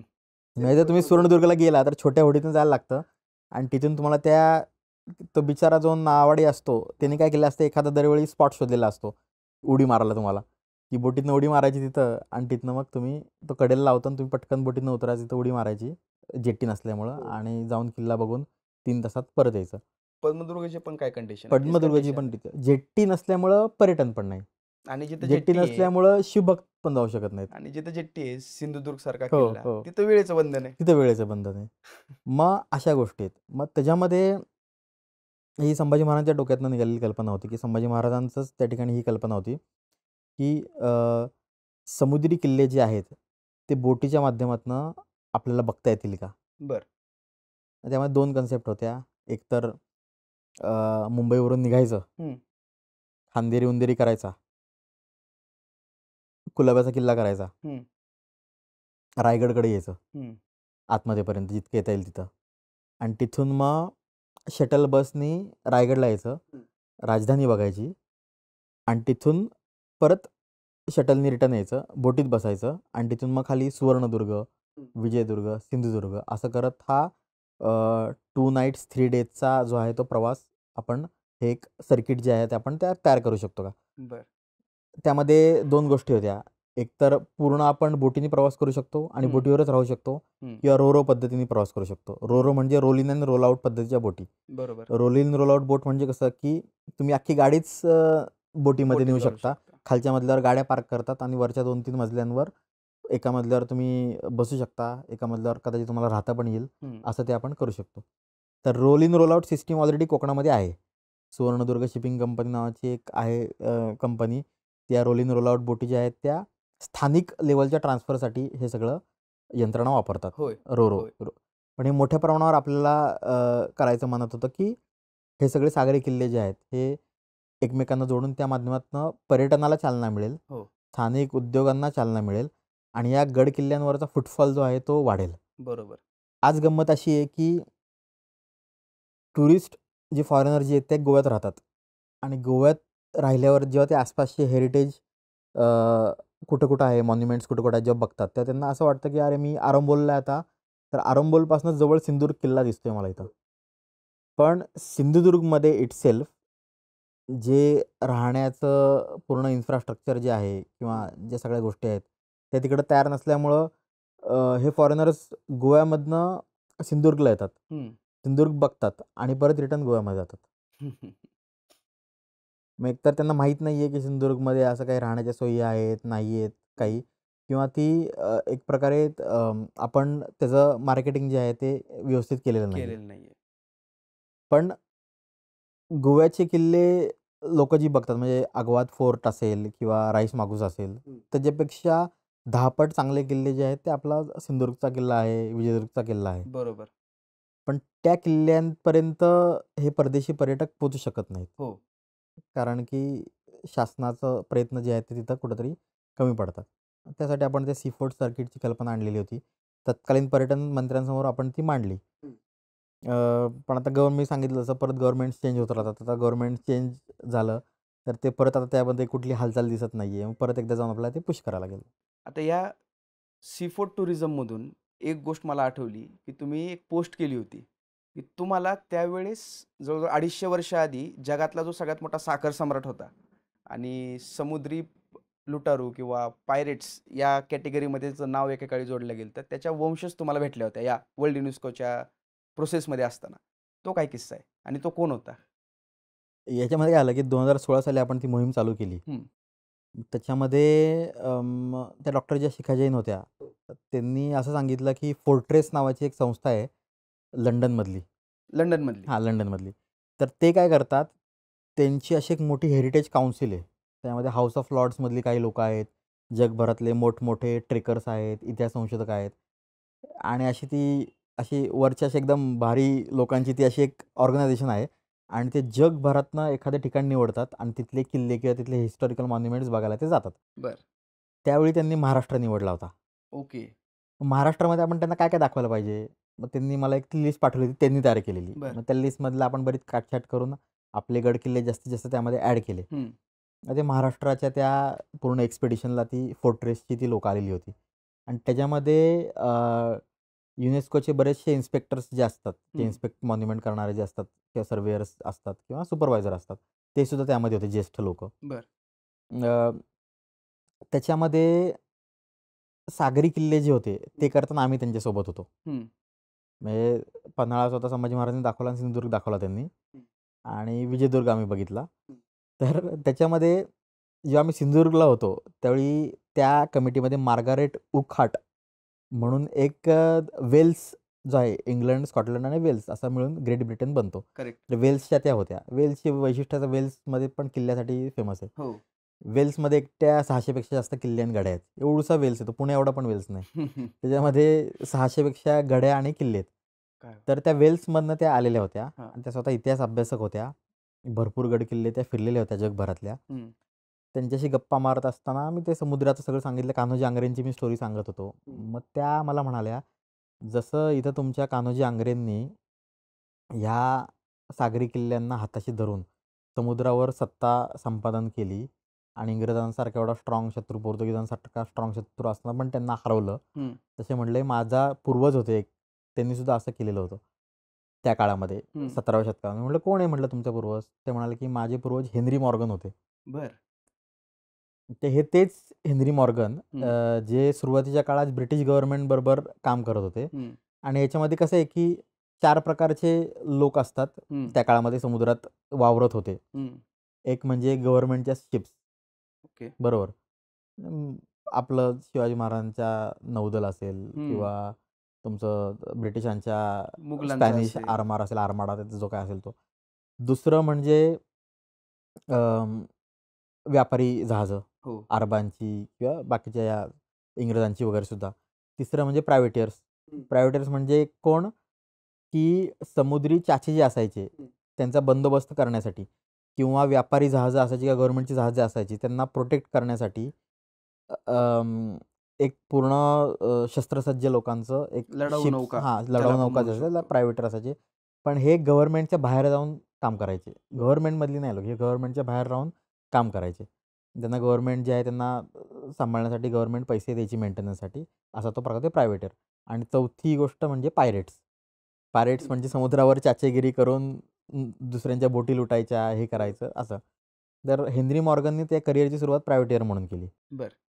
आणि असा इतिहास आहे समुद्री चाचेगिरीचा, की बरेचसे पायरेट जे होते हे पूर्वी प्रायव्हेटियर होते आणि त्यांना सरकारकडनं पैसे न मिळाल्यामुळं आता ते प्रायव्हेटियरच्या हाताखाली परत 20, 25, 50 लोकं असतात. त्यांना हो. पेमेंट द्यायला नको का? बरोबर. त्यांना गव्हर्नमेंटकडनंच नाही आलं तर ते कुठून देणार? बरोबर. मग ते गव्हर्नमेंटच्याच जहाजांवर हल्ले करायचे किंवा येणाऱ्या-जाणाऱ्या व्यापारी जहाजांवर हल्ले करायचे. त्यातनं पैसे मिळवायचे किंवा एखाद्या पोर्ट सिटी असतात. त्या पोर्ट सिटीवर हल्ले करायचे, पैसे मिळवायचे आणि त्या माध्यमातनं ते सगळं ते करायचे. आणि त्यामध्ये प्रायव्हेटियरचे पायरेट व्हायला फार वेळ लागायचा नाही. तर हेनरी मॉर्गनचं तसंच झालं. तर प्रायव्हेटियरचा पायरेट झाला आणि त्यांनी ते सगळं जे बस्तान जे होतं ते कॅरेबियनमध्ये हलवलं. म्हणजे पायरेट्स ऑफ कॅरेबियनमध्ये ही टॉर्टुगा वगैरे ही जी सगळी बेटं जी दाखवलेली आहेत, ही सगळी तिथं आहेत. आणि तिथं असताना त्यांनी पूर्ण बस्तान चांगलं बसवलेलं होतं आणि त्यांनी साऊथ अमेरिकेतल्या काही शहरांवर आक्रमणं केली. त्याच्यामध्ये जवळपास त्यांनी 50 शिप्स गोळा केल्या. 50 शिप्समध्ये मिळून 1000 एक लोकं त्याच्याकडे कामाला होती. ते 1000 लोकांचं सैन्य घेऊन तो कुठल्याही पोर्ट सिटीला थडकायचा. तिथली लुटालूट करायचा आणि त्यामध्ये दक्षिण अमेरिकेमध्ये एक स्पॅनिश लोकांचं एक मोठं शहर होतं. ते त्यांनी लुटलं आणि त्यामुळे त्याला इतके प्रचंड पैसे मिळाले, की तो म्हणाला, की आता बास, आता लुटालूट बंद. तो जमैकामध्ये आला आणि तिथल्या एका बेटावर त्यांनी शेती करायला सुरुवात केली. असं ते सगळं झाला तो विषय आणि त्यानंतर मग ही सगळी जी लुटालूट झाली, तर त्याच्यामध्ये त्याचं नाव जे स्पॅनिश लोकांच्या हिटलिस्टवर होतं, हो. की ह्याला पकडायचा आणि ह्याला एकतर फाशीवर लटकवायचं किंवा ह्याला जेलमध्ये टाकायचा. अनफॉर्च्युनेटली इंग्लंडमध्ये आणि स्पेनमध्ये एक करार झाला. शांतता करार. बरं. त्या शांतता करारामध्ये त्या पण गोष्टी होत्या, की ते हेनरी मॉर्गनला पकडायचं, असं-तसं. मग गव्हर्नमेंटने त्या हेनरी मॉर्गनला पकडला. त्याला इंग्लंडला पाठवला. पण त्या हेनरी मॉर्गनने आयुष्यामध्ये इतक्या चमत्कारिक गोष्टी केलेल्या होत्या, की जेव्हा राजाला कळलं, की ते असा हेनरी मॉर्गनला पकडून आणतोय. राजा म्हणाला, की त्याला अजिबात बेड्या-बेड्या घालायच्या नाहीत. त्याला एकदम असं मस्त वरात काढा त्याची आणि त्याला इकडं पॅलेसवर आणा. त्याला पॅलेसवर आणला. त्याशी गप्पा गोष्टी केल्या आणि एकदम खुश झाला राजा. राजा म्हणाला, "एक काम कर," म्हणाला, "परत मी तुला जमैकाला पाठवतो, पण तू यावेळी लेफ्टनंट गव्हर्नर म्हणून जा." त्याला अटक न करता अटक न करता नियुक्त त्याला केलं. लेफ्टनंट गव्हर्नर म्हणून जमैकाला नियुक्त केलं आणि त्याला हे काम दिलं, की तिथल्या पायरेट्सचा बंदोबस्त तो करायचा. मग तो तिकडं जमैकाला गेला. त्यांनी त्याच्या पद्धतीने सगळ्या पायरेट्सचा बंदोबस्त केला आणि असा एक नंतर उल्लेख आढळतो, की 1684च्या नंतर त्याची जी माणसं म्हणजे त्याच्यामध्ये काय आलं, की जमैकाचा जो हा भाग होता, हा एक पायरेट रूट होता फेमस आणि त्या भागामध्येच पायरसी जास्त चालत होती. बरं. तोपर्यंत आपल्या भागामध्ये काय विषय तो आलेला एवढा नव्हता. जसं बटरफ्लाय इफेक्ट ज्याला म्हणतात, की एखादी घटना घडते, त्याची रिपल्केशन्स दुसरीकडं उमटतात. हो. ते प्रतिबिंब दुसरीकडे उमटतं. तसा तो प्रकार झाला, की हेनरी मॉर्गननी कॅरेबियनमधली चाचेगिरी बंद केली. त्याकडे मोठी फोर्स आली होती ब्रिटिशांची. त्यामुळे त्यांनी सगळी चाचेगिरी तिथलं बंद केली. कॅरेबियनची चाचेगिरी बंद झाल्यामुळं समुद्री चाच्यांनी नवीन रूट ओपन केला चाचेगिरीचा. बरं. तो म्हणजे कॅरेबियनपासनं मादागास्करपासनं मलाबार. मलाबार म्हणजे आपला केरळ खालचा तो भाग आणि संपूर्ण पश्चिम किनारपट्टी. मुंबई, सुरत-बिरत हा सगळा. बरं. आणि ज्यावेळी मग नंतर ते लक्षात आलं होतं ना, की भारतामध्ये प्रचंड पैसा आहे. होय. कॅरेबियनमधनं आपल्याकडं लोकं यायला लागली. चाचेगिरी करायला. होय. मग त्यामुळं हेनरी मॉर्गननी जे तिकडे केलं, त्यातनं हा रूट ओपन झाला. हां. आणि मग हेनरी मॉर्गनची काही लोकं म्हणजे काही ठिकाणी असा उल्लेख आहे, ते मला पुरावे सापडले नाही, पण त्या हेनरी मॉर्गनच्याच एका पुस्तकामध्ये असा उल्लेख आहे, की औरंगजेबाने जी हिंदुस्थानमध्ये, दक्षिण भारतामध्ये मोहीम उघडली मोठी, त्याच्यामुळे दक्षिण भारतामध्ये हाहाकार उडाला आणि लोकांचं जनजीवन विस्कळीत झालं. त्यामुळे भरपूर लोकांना देशाच्या बाहेर पडायचं होतं, असं त्याचं म्हणणं होतं. त्यामुळे घाटावरनं आणि कोकणातनं हे हेनरी मॉर्गनचे जे अधिकारी जे होते, ते तिथं आले आणि त्यांनी काही लोकांना बोटीत भरून तिकडं जमैका, वेस्ट इंडिज त्या भागामध्ये तिकडं नेलं. आणि आपली लोकं अतिशय शेतीला उत्कृष्ट होती. हो. मग त्यांनी तिकडं जाऊन ती जी सगळी शेती सगळी जी तिकडं ती केली त्या भागामध्ये बरं. आणि त्यामुळे तो प्रदेश जो आहे तो एकदम संपन्न झाला आणि हेनरी मॉर्गन त्या माध्यमातून श्रीमंत झाला. त्यामुळे असं पण एक कनेक्शन आहे, की भारतीय लोकं जी आहेत यांना इंग्रजांनी तिकडं नेलं 1850 नंतर असा आपल्याकडं इतिहास सांगितला हो, जातो, हो, की हो, त्यामुळे वेस्ट इंडिजमध्ये ती लोकं जास्त आहेत. हो. पण त्याच्याही आधी 1685च्या आसपास तिकडं ते लोकं संभाजी महाराजांच्या काळात. संभाजी महाराजांच्या काळात ती लोकं तिकडं गेल्याचे तसं ते उल्लेख काही ठिकाणी तसे मिळतात. म्हणजे हा योगायोगच म्हणायला पाहिजे, की तुम्ही सिंधुदुर्ग किल्ला बघायला जाताय. त्या हेनरी मॉर्गनच्या वंशज तुम्हाला लकीली भेटतायत आणि परत हा सगळा इतिहास तुम्हाला वाचायला मिळतोय. हा योगायोगच आहे. आता या हेनरी मॉर्गनच्या किंवा या समुद्री किल्ल्यांचा विषय निघालाय. याच्यामुळं मला 2 गोष्टी स्ट्राईक झाल्या. त्यातली पहिली, इंग्लंडमध्ये असणाऱ्या सुवर्णदुर्ग किल्ल्याविषयी तुमचा एक लेख आला होता. सुवर्णदुर्ग महाराष्ट्रात आहे. कोकणातल्या किनारपट्टीवर आहे. अरबी समुद्रात आहे. हा सुवर्णदुर्ग इंग्लंडला कधी गेला?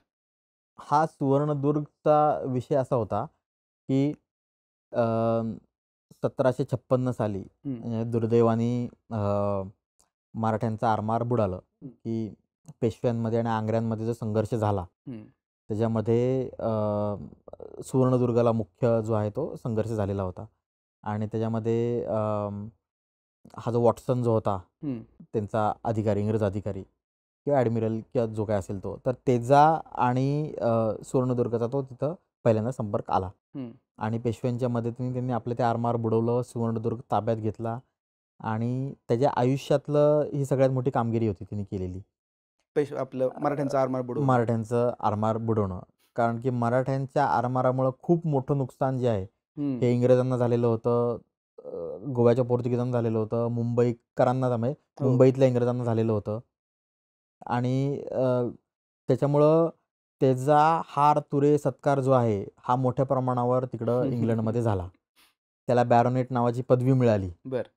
त्याला नंतर खासदार केला. त्याला नंतर ईस्ट इंडिया कंपनीचा संचालक पण केला. आई शप्पथ! एवढं त्याचं ते प्रस्थ तिकडं वाढलं त्या एका विजयामुळं. आणि त्याला असं कायम वाटायचं, की ह्या विजयाचा शिल्पकार जो आहे, हं.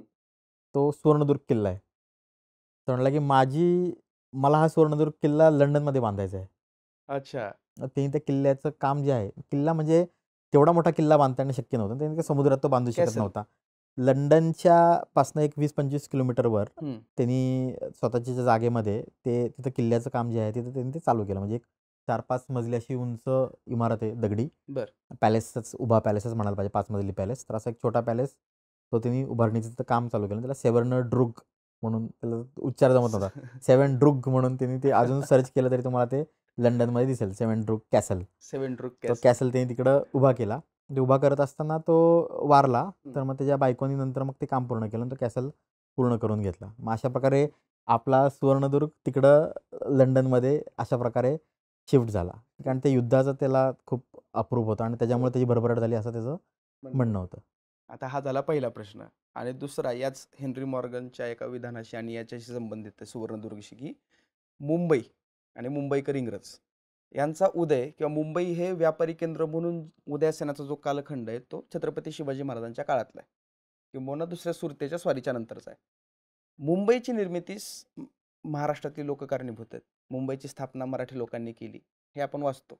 पण या मुंबईच्या निर्मितीस मराठे किंबहुना छत्रपती शिवाजी महाराज आणि त्यांचा नातू छत्रपती शाहू महाराज हे दोघं कसे जबाबदार आहेत, हे दोघं कसे रिस्पॉन्सिबल आहेत? याचं डायरेक्ट कनेक्शन जे आहे, ते सुरतच्या लुटीशी आहे. हं, छत्रपती शिवाजी महाराजांनी जेव्हा सुरतची पहिली लूट केली, हं. तर त्याच्यामध्ये सुरत बऱ्यापैकी अनस्टेबल झालेली होती. बरोबर. आणि नंतर सारख्या अफवा यायला लागल्या, की शिवाजी महाराज सुरतची लूट करायला येणार आहेत. शिवाजी महाराज सुरतची लूट करायला येणार आहेत किंवा शिवाजी महाराज सुरतेपासून 20 किलोमीटर आहेत, 25 किलोमीटरवर आहेत. असं सारखं ते यायचं आणि त्यामध्ये काय झालं होतं, की दरम्यानच्या काळामध्ये मुंबई जी आहे ती सेटल व्हायला सुरुवात होत होती. हो. म्हणजे 1664 साली जे आहे ते म्हणजे पहिली सुरतची लूट झाली. तर सुरतच्या लुटीचं पहिलं मुंबई कनेक्शन असं, की तिथला जो वखार प्रमुख होता जॉर्ज ऑक्झिंडेन, हो.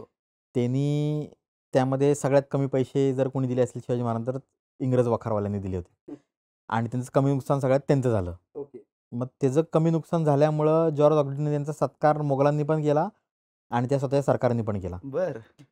त्याचं फलित म्हणून त्याला मुंबईचा पहिला गव्हर्नर म्हणून मुंबईला पाठवलं इंग्रजांनी, हो. कंपनीने. पहिला तो गव्हर्नर होता इंग्रजांचा. आणि त्यानंतरच्या काळामध्ये जेरॉल्ड ऑन्जिये हा मुंबईचा गव्हर्नर झाला. तर जेरॉल्ड ऑन्जियेला त्याच्यामध्ये एक संधी अशी दिसली की शिवाजी महाराजांनी ही जी सुरतेची लूट केली आहे, तर त्याच्यानंतर त्याचा फायदा घेऊन आता मुंबईची तर अशी परिस्थिती झाली होती की ईस्ट इंडिया कंपनीला इंग्रज सरकारला जो पैसा द्यायला लागत होता त्याच्यापेक्षा कमी इन्कम त्यांचा मुंबईतनं होत होता. म्हणजे ते तोट्यात चालवत होते. त्यांचं असं म्हणणं होतं की जोपर्यंत सुरतचं महत्त्व कमी होत नाही तोपर्यंत मुंबईला महत्त्व येणार नाही. जर सगळंच सुरतमधनं होतंय तर मुंबईला कशाला कोण येईल ना, मुंबईवरनं कशाला कोणी वापर करेल. इथं इन्फ्रास्ट्रक्चर नाही, काय नाही, शिप बिल्डिंग नाही आहे, इथनं बंदरं नाही आहेत चांगली, काय नाही आहे. मग त्याच्यामध्ये जेरॉल्ड ऑन्जियेच्या डोक्यामध्ये हा प्लॅन तिथं पिकला. जेरॉल्ड ऑन्जिये सुरतला गेला. सुरतला जाऊन तिथल्या व्यापाऱ्यांना त्यांनी समजायला सुरुवात केली की हे शिवाजी महाराजांचं काय खरं नाही बरं का. हे त्याला काय माहीत नव्हतं शिवाजी महाराज दुसऱ्यांदा हल्ला करणार आहेत, त्याला काय माहीत नव्हतं. पण त्यांनी त्याचं डोकं व्यापारी बनिया टाईप चालवायला सुरुवात केली. तिथल्या लोकांना इन्फ्लुएन्स करायला सुरुवात केली की शिवाजी महाराज परत येऊ शकतात बरं का, परत येऊ शकतात बरं. लोक पण चलबिचल लोकांमध्ये 2-4 लोक तयार झाली. म्हणले की आम्ही मुंबईला येतो, पण आम्हाला त्यांनी गॅरंटी द्यावी ईस्ट इंडिया कंपनी की मुंबईत आमच्यावर हल्ला होणार नाही. त्यांनी गॅरंटी दिली. म्हटलं मुंबईत तुमच्यावर काय हल्ला होणार नाही. म्हटलं ठीक आहे. मग 4-5 लोक त्यावेळी फक्त तयार झालेली होती. म्हटलं जेरॉल्ड ऑन्जिये मला 4-5 तर 4-5 सुरुवात तर झाली. बरोबर. आणि अनफॉर्च्युनेटली आणि जेरॉल्ड ऑन्जियरसाठी फॉर्च्युनेटली शिवाजी महाराजांनी दुसऱ्यांदा हल्ला केला. पहिल्या हल्ल्यापेक्षा दुसरा जो होता तो जास्त वेल प्लॅन्ड होता, जास्त मोठा होता आणि जास्त मोठ्या प्रमाणावर त्यामध्ये लूट जी आहे ती दुसऱ्या हल्ल्यामध्ये आपण त्या ठिकाणी मिळवलेली होती. कारण पहिल्यांदा गेलो तर आपल्याला सुरतच माहीत नव्हती. बरोबर. त्यामुळे आपण दबकत गेलो आणि ते सगळं केलं होतं. म्हणून दुसऱ्या वेळी आपण एकदम कॉन्फिडंट होतो. शिवाजी महाराज कॉन्फिडंट होते. त्यांनी ते हल्ला करून ते सगळं ते केलं. दुसऱ्या वेळी जेव्हा हल्ला झाला तेव्हा सुरतची परिस्थिती जी आहे ती अक्षरशः मोडकळीस आली. सुरतला रिकवर व्हायला काही वर्ष लागली. अशी म्हणजे असं म्हणतात ना की तैमूरलंगाने दिल्लीवर जेव्हा हल्ला केला तर दिल्ली रिकवर व्हायला 100 वर्ष लागली होती. इतकी अवस्था दिल्लीची वाईट केली तैमूरलंगाने. तर तो विषय तर वेगळा आहे. पण इथं सुरतमध्ये हे जे घडलं ज्यावेळी हा सगळा प्रकार घडला तर त्यावेळी व्यापारीदृष्ट्या रिकव्हरी जी व्हायला ती सुरतला टाईम लागला आणि मोगलांकडनं त्यांना काहीच भरपाई वगैरे त्यावेळी दुसऱ्या वेळी फारशी काही मिळाली नाही. त्यामुळे व्यापारी मंडळ सगळी नाराज होती. मग त्यावेळी हा जेरॉल्ड ऑन्जियेला परत संधी दिसली. जेरॉल्ड ऑन्जिये परत गेला. यावेळी त्यांनी शेकडो लोकांना कन्व्हिन्स केलं मुंबईत यायला. आणि त्याला त्याची अशी काही इच्छा त्याची अशी इच्छा नव्हती की सुरतच्या सामान्य लोकांनी यावं इकडं सेटल व्हावं. नाही, त्याला फक्त व्यापारी पाहिजे होते. 2-4 जरी मोठे व्यापारी हाताशी लागले असते ना तरी त्याला काम झालं असतं. मग त्याच्यामध्ये माणेकशॉ होते, त्याच्यामध्ये भीमजी पारेख होता, त्याच्यामध्ये वाडिया होते, त्याच्यामध्ये रुस्तुमजी होते. असे मोठमोठे जे तिथले जे व्यापारी होते, पारसी व्यापारी किंवा बनिया जे होते तिथले ते त्यावेळी इकडं आले आणि आपल्या मलबार हिल भाग जो आहे त्या भागामध्ये येऊन ते सेटल झाले हे सगळे व्यापारी. आणि पहिला शिप बिल्डिंगचा कारखाना जो आहे तो वाडियांनी तिथं तयार केला मुंबईमध्ये. हेच वाडियांचे आत्ता जो वाडिया ग्रुप जो आहे तेच हे वाडिया जे सुरतेत शिवाजी जे महाराजांच्या महाराज भेटतीन जे मुंबईला आले तर हाच तो लौजी नुसरवानजी वाडिया हा त्यांचा संस्थापक वाडिया ग्रुपचा आत्ताच्या. तर ते त्यावेळी इकडे आलेले होते. शिप बिल्डिंगमध्ये त्यांचं खूप मोठं हे होतं. ते शिप बिल्डिंगच्या बाबतीमध्ये ते त्या काळामध्ये भारतामध्ये 1 नंबर होते. आणि मुंबईमध्ये पण त्यांनी खूप मोठा शिप बिल्डिंगचा कारखाना त्या काळात त्यांनी उभारला. तर अशा प्रकारे शिवाजी महाराजांची दुसरी स्वारी जी होती त्याच्यामुळं फरक असा पडला की अक्षरशः 20 वर्षामध्ये 5,000 लोक 4-5 हजार लोक जिथं मुंबईत राहत होती ती लोकसंख्या वाढून 60-65 हजार झाली. बापरे. एवढं प्रचंड एक्सपान्शन मुंबईचं झालं. मुंबईमध्ये व्यापारी भरभराट झाली. सामाजिकरित्या तिथं चेंजेस होत गेले. लोक वेगवेगळ्या देशातल्या भागातनं तिथं येत असल्यामुळं आता याच्यामध्ये मग जेरॉल्ड ऑन्जियनला कळलं की आता ही जी मुंबई आहे हिचं एक्सपान्शन करणं गरजेचं आहे. मग त्यांची आजूबाजूची बेटं जी आहेत माहीम, परळ वगैरे ही जी आहेत ती त्याला कळलं की हे वेगवेगळी बेटं आहेत, हिला एकमेकांना जोडणं गरजेचं आहे. मग रेक्लेमेशनचं किंवा जोडण्याचं जे काम जे आहे तो प्लॅन पहिला जो आहे तो जेरॉल्ड ऑन्जियेने तयार केला. याच्यामध्ये मुंबईला संरक्षण देण्याची गरज आहे असा पण त्या डोक्यामध्ये प्लॅन होता. मग हे सगळं त्या डोक्यामध्ये त्याचे प्लॅन सगळे ते चालू होते. पण दरम्यानच्या काळामध्ये 1677च्या आसपास काहीतरी त्याचा मृत्यू झाला जेरॉल्ड ऑन्जियेचा. आणि त्यानंतर जे गव्हर्नर आले त्यांनी काय फारसं चांगलं काम केलं नाही. म्हणजे जॉन चाइल्ड आलेला होता किंवा केजवीन आलेला होता. हो त्यांनी काय फारसं त्यामध्ये ते काम करू शकलं नाही. त्यामध्ये अशी पण एक गोष्ट होती की अ, दक्षिणेत औरंगजेब उतरला होता. त्यामुळे दक्षिणेत सगळी धूळधाण उडाली होती. सगळा त्या गोंधळ उडालेला होता. त्याच्यामध्ये काहीच करता येणं शक्य नव्हतं. Correct. व्यापार ठप्पच होता एक प्रकारे 1690 पर्यंत किंवा अगदी औरंगजेब 1707 पर्यंत तोपर्यंत सगळं व्यापाराचं धूळधाण उडालेली होती. काहीच सगळं अनस्टॅबिलिटी होती सगळीकडं. 1707 नंतर मग सगळ्या गोष्टी स्टेबल होत गेल्या. आणि त्यावेळी चार्ल्स बून नावाचा एक गव्हर्नर तिकडं आला मुंबईमध्ये मुंबईला आणि त्यांनी व्यापारी धोरणं ठरवली. व्यापार चांगल्या पद्धतीने तिकडं व्हायला लागला. आणि जेरोलॉन्जीचे जे प्लॅन होते सगळे, ते सगळे त्यांनी ते एक्झिक्यूट करायला सुरुवात केली. बरं दरम्यानच्या काळामध्ये महाराष्ट्रामध्ये असं झालं की मराठ्यांना त्यांचा चौथा छत्रपती मिळाला. छत्रपती शाहू महाराजांच्या रूपामध्ये 1707 साली मोगलांच्या कैदेतनं शाहू महाराज निसटले. हो महाराष्ट्रामध्ये आले. ते छत्रपती झाले आणि त्यांनी सुद्धा कारभार हातात घ्यायला सुरुवात केली. मग त्या स्वराज्याच्या संधी त्यांना त्या मिळालेल्या होत्या. त्या माध्यमातून त्यांनी ते पूर्ण प्रदेश जो आहे शिवाजी महाराजांचं जे स्वराज्य होतं तो प्रदेश त्यांनी तो हातात गेला. त्यांनी सगळे गड किल्ले हे सगळं नियंत्रणामध्ये घ्यायला सुरुवात केली. एकतर युद्धाच्या माध्यमातून किंवा तहाच्या माध्यमातून ते सगळं ते हातात घ्यायला सुरुवात केली. त्याच्यामध्ये कान्होजी आंग्रे हे शाहू महाराजांच्या पक्षात सुरुवातीला नव्हते. ते नंतर आले. बरोबर मग 1715 साली 1712 का 1715च्या दरम्यान त्यांच्यामध्ये एक तह झाला शाहू महाराजांनी कान्होजी आंग्र्यामध्ये. त्या तहामधलं एक असं कलम होतं की फिरंग्यास धुळीस मिळवणे. मग जेव्हा हे जेव्हा लक्षात आलं ही बातमी जेव्हा पोचली इंग्रजांपर्यंत, त्या चार्ल्स बूननी हे कळवलं त्यांच्या फॅक्टरीला सुरतला पण आणि इंग्लंडला पण. इंग्लंडची जी सरकार जे होतं त्यांनी त्याला कार्ट ब्लांच दिला. कार्ट ब्लांच म्हणजे सर्वाधिकार दिले की मुंबईच्या रक्षणासाठी तू काहीही करू शकतोस म्हणून. मग त्यावेळी जेरोलॉन्जींचा जो जुना प्लॅन होता त्या प्लॅनप्रमाणे त्यांनी मुंबईला तटबंदी घालायला सुरुवात केली. बरं तटबंदी घातली आणि त्या तटबंदीला 3 दरवाजे तयार केले. ओके त्यातला एक दरवाजा होता म्हणजे अपोलो गेट, दुसरा दरवाजा होता बाजार गेट आणि तिसरा दरवाजा होता तो चर्च गेट. त्यात मुंबईकरांनी चर्च गेट हे बघितलेलंच नाहीये. बरं म्हणजे मुंबईकरांच्या 5, 6, 7 पिढ्यांनी चर्च गेट बघितलेलं नसेल. बघितलेलं नाही आणि चर्च गेट जे आहे हे जवळपास 1865च्या आसपास पाडण्यात आलं. बरं आणि तिकडं आता फ्लोरा फाउंटन उभं आहे. हो. फ्लोरा फाउंटन आता जिथं आहे तिथं चर्च गेट आहे. ओके आणि ज्या चर्चसाठी ते चर्च गेट बांधण्यात आलं ते म्हणजे थॉमस कॅथेड्रल, हो जे अजून सुद्धा आहे. करेक्ट जे जेरोलॉन्जी यांनी बांधलं. हम्म. मुंबईचा जो त्या तत्कालीन गव्हर्नर होता त्यांनी ते बरोबर. त्या काळात त्यांनी कोनशिला ती बसवलेली होती. त्या काळामध्ये बांधकाम जे आहे ते चर्चचं चालू झालं. त्यासाठी ते चर्चगेट होतं. मग हा चर्चगेटचा इतिहास असा आहे की चर्चगेट बांधलंच गेलेलं होतं मराठ्यांनी मुंबई ताब्यात घेण्यापासून वाचवण्यासाठी. आणि या चर्चगेटच्या बाहेर खंदकसुद्धा त्यांनी तयार केला मोठा. बरं. त्या खंदकाला नाव होतं मराठा डिच. ओके असे 2 मराठा डिच देशामध्ये आहेत. एक मराठा डिच मुंबईमध्ये आहे आणि दुसरा मराठा डिच कलकत्त्यामध्ये आहे. होय की कलकत्त्यामध्ये पण छत्रपती शाहू महाराजांच्या सैन्यापासनं कलकत्ता वाचवण्यासाठी तिकडं मराठा डिच बनवला. आणि इकडं मुंबईमध्ये तिकडं सुद्धा इंग्रजांनीच क्राऊड फंडिंगमधनं तो मराठा डिच बनवला कलकत्त्याचा. बरं. आणि इथं पण क्राऊड फंडिंगमधनंच हा मराठा डिच जो आहे तो व्यापाऱ्यांकडनं क्राऊड फंडिंग करून हा मराठा डिच त्यावेळी बनवण्यात आला. पण मग ज्यावेळी सगळं स्टेबल झालं देशामध्ये इंग्रजांची सत्ता आली 1818 नंतर, त्यावेळी मग मुंबईच्या एक्सपान्शनची गरज पडली. त्यावेळी मग चर्चगेट पाडून टाकलं, मराठा डिच बुजवला, असा तो सगळा प्रवास घडला. पण ही मुंबईची निर्मिती जी झालेली होती, या निर्मितीला जे आहे ते पूर्ण प्रमाणात कारणीभूत जे होते हे मराठे होते. म्हणजे छत्रपती शिवाजी महाराजांपासून शाहू महाराजांपर्यंत या सगळ्या लोक जे होते या निर्मितीला कारणीभूत होते. म्हणजे आपण बघतो की आपल्या आजूबाजूला असणाऱ्या या सगळ्या गोष्टींमध्ये कुठं ना कुठं तरी आपल्याला शिवाजी महाराजांच्या किंवा थोरल्या शाहू छत्रपतींच्या, संभाजी महाराजांच्या इतिहासाचा कुठला ना कुठला तरी एखादा कोपरा सापडतो.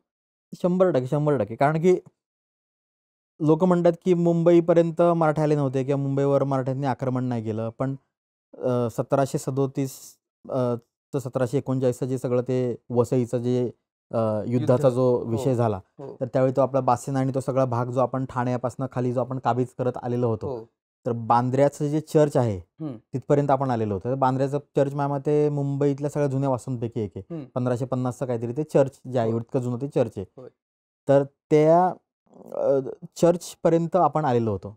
म्हणजे बांद्र्याचं चर्च आजचा बांद्रा जर तुम्ही बघितला, बांद्र्याच्या मराठे बांद्र्यापर्यंत आलेले होते, मराठ्यांच्या छावण्या तिथपर्यंत आलेल्या होत्या. होय. तर मराठ्यांनी मुंबई जिंकण्यासाठी पण प्रयत्न त्यावेळी आजचा केलेले होते. बांद्रा म्हणजे एकदम हां, ग्लॅमरस लाईफ असेल. सेंटरच आलं ना, मुंबईचं सेंटरच, सेंटरच आलं. सेंटरच. तिथपर्यंत मराठे पोचलेले होते. Correct, correct. हे इंटरेस्टिंग आहे. एकीकडं तुम्ही युनेस्कोच्या संभाव्यतेत गड किल्ले जावे म्हणून काम करता, एकीकडं रायगड किल्ल्याचं रिस्टोरेशन कन्झर्वेशन व्हावं म्हणून काम करता, एकीकडं मुंबईच्या निर्मितीला मराठी कसे कारणीभूत आहेत हे पण सांगता.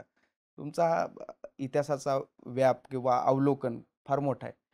याच्यावर जात जाता एक शेवटचा प्रश्न मला तुम्हाला विचारायचा आहे, की जे नवीन इतिहास अभ्यासक आहेत, आम्हाला भरपूर मोठ्या मोठ्या इतिहास अभ्यासकांनी प्रेरित केलेलं आहे. पण तुमच्यासारखे तरुण अभ्यासक आहेत, की जे आम्हाला एक वेगळी दिशा आणि एक वेगळी दृष्टी देत आहेत.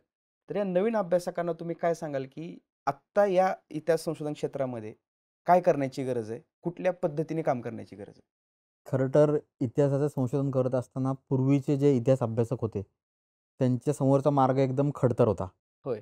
त्यांना गावागावामध्ये जाऊन लोकांना कन्व्हिन्स करून त्यांच्याकडनं डॉक्युमेंट्स घ्यायला लागायचे किंवा काय पुरावे शोधायचे असतील तर वासी बेंद्रेंना ह्याला लंडनला जायला लागलं वासी बरोबर, बेंद्रेंना बरोबर. डॉक्युमेंट शोधत शोधत. हो. पण आज इंटरनेटच्या माध्यमातून सगळ्या गोष्टी आपल्या हाताशी आहेत. हं. म्हणजे घरात बसून तुम्ही हजारो ग्रंथ जे आहेत ते वाचू शकता, त्यांचा अभ्यास करू शकता. तुम्हाला कुठं जायची गरज नाही आहे. छत्रपती शिवाजी महाराजांचं चित्र आपण आणलं, त्यासाठी मला काही द्यायला नाही लागलं युरोपमध्ये. घरातच बसून ते आपण केलं. करेक्ट, बरोबर. करेक्ट. म्हणजे ते अगदी संभाजी महाराजांचं चित्र असेल किंवा अगदी आपल्या जगदंबा तलवारीचा तो विषय असेल, त्या सगळ्या गोष्टी ज्या होत्या त्या इथं आपण घरात बसून केल्या. काय कोण मी लंडनला गेलो नाही, का मी नेदरलँड्सला गेलो नाही, कुठेही मी गेलो नाही आहे. त्यामुळं आत्ता जे रिसोर्सेस लोकांना अवेलेबल आहेत, ते प्रचंड स्वरूपात आहेत. आणि ते रिसोर्सेसचा वापर करूनच तुम्हाला संशोधन करता येईल. म्हणजे लोकं काय करतात, की चित्रपटांमधनं आणि प्रसारमाध्यमातनं जे प्रसारित होतं, त्याला इतिहास समजतात. तसं न करता तुम्ही इतिहास जो आहे, तो आत्ता उपलब्ध जी साधनं आहेत इंटरनेटवर, हो. archives.org आहेत. archives.orgमध्ये सुद्धा हजारो ग्रंथ आहेत. त्यातले शेकडो ग्रंथ मराठ्यांच्या इतिहासावर आहेत. ते तुम्ही अभ्यासले पाहिजेत. बरेचसे इतिहासातले सेक्शन्स आहेत, की ज्याच्यावर अभ्यास झालेलाच नाही आहे. शिवाजी महाराजांवर अभ्यास झाला प्रचंड प्रमाणामध्ये. शिवाजी महाराजांच्या नंतर छत्रपती संभाजी महाराजांवर पण बऱ्यापैकी अभ्यास झाला. आता जास्त प्रमाणात पुस्तक येतात आहे. छत्रपती राजाराम महाराजांवर फारसा अभ्यास झालेलाच नाही आहे. नाहीये. त्या काळामध्ये जे संशोधन आलं, मला सांगा की गेल्या 20 वर्षामध्ये किती पुस्तकं आली राजाराम महाराजांवर? एक. छत्रपती ताराराणींच्या बद्दल आपल्याला तसं म्हणता येईल. फार संशोधन त्यामध्ये झालेलं नाही. आता लोकं थोडी लिहायला लागलेली आहेत, ते पण. त्यानंतर पुढच्या ह्याच्यामध्ये जर आपण आलो, की छत्रपती शाहू महाराजांचा विषय. छत्रपती शाहू महाराजांवर सुद्धा पुस्तकं फार आली नाही. शाहू महाराजांचे उल्लेख सगळीकडं येतात. लोकांना आणि लोकं कन्फ्यूज आहेत, की शाहू महाराज म्हणजे कोण? हो. मग इथपर्यंत लोकांना लक्षात येत नाही, की राजर्षी शाहू महाराज आणि छत्रपती शिवाजी महाराजांचे नातू छत्रपती शाहू महाराज यांच्यामध्ये फरक आहे म्हणून. हो. लोकांना त्या दोन्ही गोष्टी एकच वाटतात. मग करेक्ट. ते छत्रपती शिवाजी महाराजांचे पुत्र संभाजी महाराज, संभाजी महाराजांचे पुत्र शाहू महाराज आणि राजर्षी शाहू महाराज म्हणजे आत्ताच्या काळात त्या ठिकाणी होऊन गेलेले 19व्या शतकात. हे असे दोन्ही फरक आहेत. मग ह्या सगळ्या इतिहासाचा तुम्हाला तो अभ्यास करावा लागला. या गॅप्स आहेत. म्हणजे शाहू महाराजांवर तुम्ही आता अभ्यास स्टार्ट करू शकता. म्हणजे आता केतनचा अभ्यास आहे शाहू महाराजांवर किंवा मी शाहू महाराजांबद्दल थोडंफार बोलतो. पण मी केतन की अजून 20-25 जणांनी जरी पुस्तकं लिहिली या विषयावर तरी कमी पडणार आहेत. करेक्ट आहे. राजाराम महाराजांवर असेल, ताराराणींवर असेल, शाहू महाराजांवर असेल. बरोबर. कारण की त्या काळातला राजकारणाचा आणि युद्धांचा कॅनव्हास खूप मोठा आहे. खूप मोठा आहे. छत्रपती शाहू महाराजांच्या काळात जी युद्ध झाली, त्याचा कॅनव्हास खूप मोठा आहे. होय. प्रचंड मोठमोठी युद्ध झाली. म्हणजे शिवाजी महाराजांच्या काळात, संभाजी महाराजांच्या काळात आणि त्या काळामध्ये युद्ध झाली, त्यापेक्षा 10-10 पट, 20-20 पट मोठा कॅनव्हास त्यावेळी आहे. मराठ्यांच्या दिमतीला 2-2, 1.5 लाखाचं सैन्य होतं त्या काळामध्ये. म्हणजे जे आपण कधी कल्पनाच केलेली नव्हती. म्हणजे मोगलांवर हल्ला करायचा तर विचार करून सगळं हे करून आपण नियोजनबद्ध हल्ला करायचो. होय. पण तो काळ असा होता की मोगलांना भीती वाटायची की मराठ्यांचा आपल्यावर हल्ला कधी होतोय. अशी परिस्थिती त्यामध्ये त्या काळामध्ये निर्माण झालेली होती. तर मग हा सगळा जो आहे तो अभ्यास आपल्याला करायला पाहिजे. बाजीराव पेशव्यांवर बऱ्यापैकी पुस्तक निर्मिती झाली. हो. पण बाजीराव पेशव्यांचे जे छत्रपती होते त्यांच्यावर त्या ठिकाणी फारसा अभ्यास होऊ शकला नाही. मग त्यांच्यावर पण अभ्यास झाला पाहिजे. मग हे सगळ्या गोष्टी आहे 1750 पर्यंतचा म्हणजे 1707 ते 1750 पर्यंतचा इतिहास जो आहे तो बराचसा इतिहास जो आहे तो गाळीव इतिहास आहे किंवा बऱ्याचशा गॅप्स आहेत त्याच्यामध्ये. मग त्यामध्ये जर संशोधन झालं तर नवीन संशोधकांना नवीन विषय त्या माध्यमातून मिळतील. आता असं झालं की जो ट्रेंडिंग विषय असतो ती लोक तिथंच त्याच्या मागे जातात आणि तोच संशोधनाचा विषय करतात. पण या विषयांच्या मागे जर लोक लागले तर एक चांगला त्यांना अभ्यास करता येईल. करेक्ट आहे, करेक्ट आहे. आता तुम्ही हा सगळा विषय सांगत होतात. याच्यामध्ये एक आवर्जून उल्लेख केला बाजीराव पेशवे आणि थोरले शाहू छत्रपती. थोरल्या शाहू छत्रपतींनी बाजीराव पेशव्यांवर प्रचंड प्रेम केले. आपल्याला त्या कागदपत्रांमधून, पेशवे दफ्तरातल्या पत्रांमधून पण आपल्याला दिसतं. या बाजीरावांचं, पेशवा बाजीरावांचं जे उत्तरेतलं राजकारण आहे ते फार इंटरेस्टिंग आहे. जे आजही आपल्या या महाराष्ट्रातल्या तरुणांना फारसं माहिती नाही. त्याच्याविषयी थोडं सांगा ना. हे जे संपूर्ण राजकारण उत्तरेत घडलं की मराठ्यांनी खरं ते एक्सपान्शन मोठ्या प्रमाणावर केलं संपूर्ण हिंदुस्थानमध्ये आणि औरंगजेबाला जो हिंदुस्थान जिंकायचा होता तो हिंदुस्थान खरं तर मराठ्यांनी जिंकून घेतला. म्हणजे औरंगजेबाने जो सगळा प्रदेश जो आहे तो 1689 पर्यंत किंवा 1700 सालपर्यंत हिरवा करून टाकला. तो मराठ्यांनी परत 1750 पर्यंत भगवा करून टाकला. बरोबर. इतकं प्रचंड काम मराठ्यांनी पुढच्या इतिहासामध्ये केलं. पण ह्याचं जे फाउंडेशन जे होतं या सगळ्या मराठ्यांच्या विजयाचं ते छत्रपती शाहू महाराजांनी ठेवलं. याला कारण असं की शाहू महाराजांना डबल बेनिफिट मिळाला. पहिली गोष्ट म्हणजे 1707 पर्यंत ते मोगली कॅम्पमध्ये होते आणि मोगलांच्या दरबारामध्ये हजेरी लावण्याची त्यांना परमिशन होती. आणि समजा मोगली अखबार जर आपण बघितले तर त्याच्यामध्ये जी 20 इम्पॉर्टंट लोक जे आहेत जी मोगलांच्या दरबारामध्ये आहेत तिथं औरंगजेबाच्या म्हणजे जो कॅम्पमध्ये लागत होता तो दरबार तर त्याच्यामध्ये 6व्या-7व्या नंबरला दरवेळी शाहू महाराजांचं नाव येतं. का शाहू महाराजांना त्यावेळी इम्पॉर्टन्स सुद्धा होता. त्यामुळं मोगल जे आहेत त्यांची कार्यपद्धती कशी आहे, त्यांची सत्ता कशी चालते, कोण कुठं राज्य करतं, कुठला शासक कुठं आहे, किती फोर्स कुठं डिप्लॉय केली गेलेली आहे, हे मोगलांचा जो सगळा सत्तेचा जो कोर आहे तो शाहू छत्रपतींना माहीत पडला या सगळ्या 17-18 वर्षाच्या कैदेमध्ये. आणि त्यांना मोगलांचं संपूर्ण राजकारण कळालं. नुसतं राजकारणच नाही कळालं तर या सगळ्या लोकांची त्यांच्या ओळखी झाल्या. म्हणजे तुमचे मारवाडचे राठोड असतील, सवाई जयसिंह असेल किंवा महाराणा असतील उदयपूरचे किंवा छत्रसाल बुंदेला असेल किंवा ही सगळी जी लोकं होती ही त्या काळामध्ये ज्यावेळी मोगलांकडं अंकित होती त्यावेळी या सगळ्यांच्या भेटी ज्या आहेत त्या शाहू महाराजांच्या नियमितप्रमाणे होत होत्या. आणि शाहू महाराजांची जेव्हा सुटका झाली तेव्हा सुटका झाल्यानंतरच या सगळ्या लोकांनी त्यांच्याशी संपर्क केला आणि त्यांनी असं सांगितलं की आपण एकत्र मिळून जी आहे मोगलांना उलटून टाकलं पाहिजे.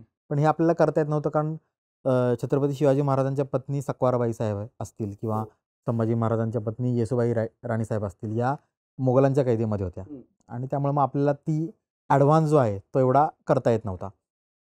मग जोपर्यंत त्यांची सुटका होत नाही तोपर्यंत आपल्याला ते करता येणं शक्य नव्हतं.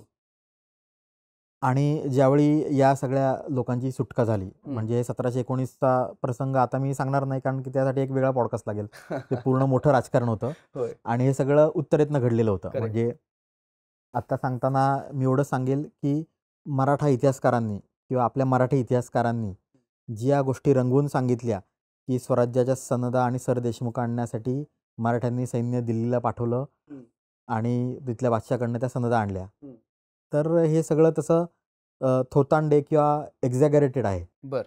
शाहू महाराजांनी स्वतःच्या आईला सोडवण्यासाठी एवढी मोठी मोहीम काढलेली होती.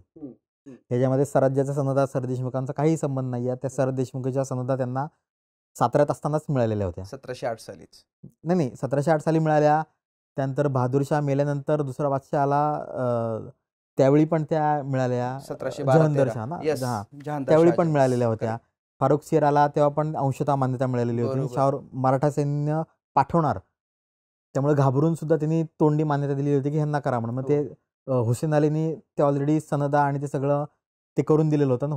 असा उल्लेख आहे की हुसेन अलीनी मराठा अधिकाऱ्यांना जो पूर्ण शिवाजी महाराजांच्या स्वराज्याचा भाग आहे जो मोगलांच्या ताब्यात होता तिथली सगळी ठाण्यामध्ये जाऊन अधिकारी रिप्लेस केले होते की मराठ्यांचा अधिकारी बसाला मग मोगलांचा अधिकारी काढला इथपर्यंत सगळं ते झालेलं होतं. त्यामुळे त्याचा आणि याचा काही संबंध नव्हता. फक्त आईला सोडवण्यासाठी हे दिल्लीचं राजकारण जे होतं ते शाहू महाराजांनी केलेलं होतं. आणि बाळाजी विश्वनाथ पेशवे किंवा बाजीराव पेशवे हे पेशवेपदी येण्याच्या अगोदरपासून शाहू छत्रपती महाराज हे हे जे सगळे उत्तरेतले जे सगळे सत्ताधीश होते यांच्याशी संपर्क ठेवून होते आणि यांच्याशी जवळचा संबंध त्यांचे होते. म्हणजे अजितसिंग राठोड असेल महाराजा, संग्रामसिंह असतील, संग्रामसिंहांच्या आधी जे महाराणा होते ते असतील, किंवा राव भीमसिंग हाडा असतील, किंवा बुंदेले असतील, छत्रसाल असेल, ह्यांच्याशी सगळं राजकारण करण्याचं आणि मोगलांच्या विरुद्ध आघाडी उघडण्याचं राजकारण जे होतं हे सगळं 1708 ते 1715 या काळामध्ये सगळं त्यांनी केलेलं होतं.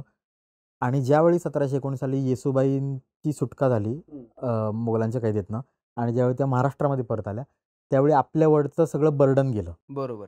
की आपण जर एखादी गोष्ट केली आणि मोगल बादशहानी येसूबाई राणीसाहेबांना दगाफटका केला तर हे बर्डन आपल्यावर कमी झालं. त्यामुळे 1719 नंतर जे एक्सपान्शन झालं ते अफाट झालं मराठ्यांचं, हे आपण बघू शकतो. म्हणजे 1719 पर्यंतचा स्पीडअप बघा, तो चांगलाच होता. आपण शिवाजी महाराजांचं जे राज्य होतं तिथपर्यंत आपण ते राज्य संपादलं 1719 पर्यंत. पण त्यानंतर जे माळवा असेल, गुजरात असेल, ओरिसा राजस्थान. असेल, बंगाल असेल, राजस्थानचा काही भाग असेल, अगदी अमरकोटपर्यंत, अमरकोट आता पाकिस्तानमध्ये, बरोबर. तो भाग असेल, हे सगळं अगदी पलीकडे ढाक्यापर्यंत, ह्या सगळ्या खाली दक्षिणेमध्ये अगदी मदुराईपर्यंत हे सगळं जे आहे ते आपण त्या ठिकाणी राज्य जे आहे ते आपण एक्सपान्शन केलं. बरोबर. खरं मराठ्यांचं स्वराज्याचं रूपांतर साम्राज्यामध्ये करणारे म्हणजे छत्रपती शाहू महाराज, आणि त्यामध्ये या सगळ्या लोकांची त्यांना मदत झाली. बाजीराव पेशवे प्रामुख्याने त्यामध्ये होते, कारण ते कुशल सेनानी होते, तसे ते राजकारण कुशलसुद्धा होते.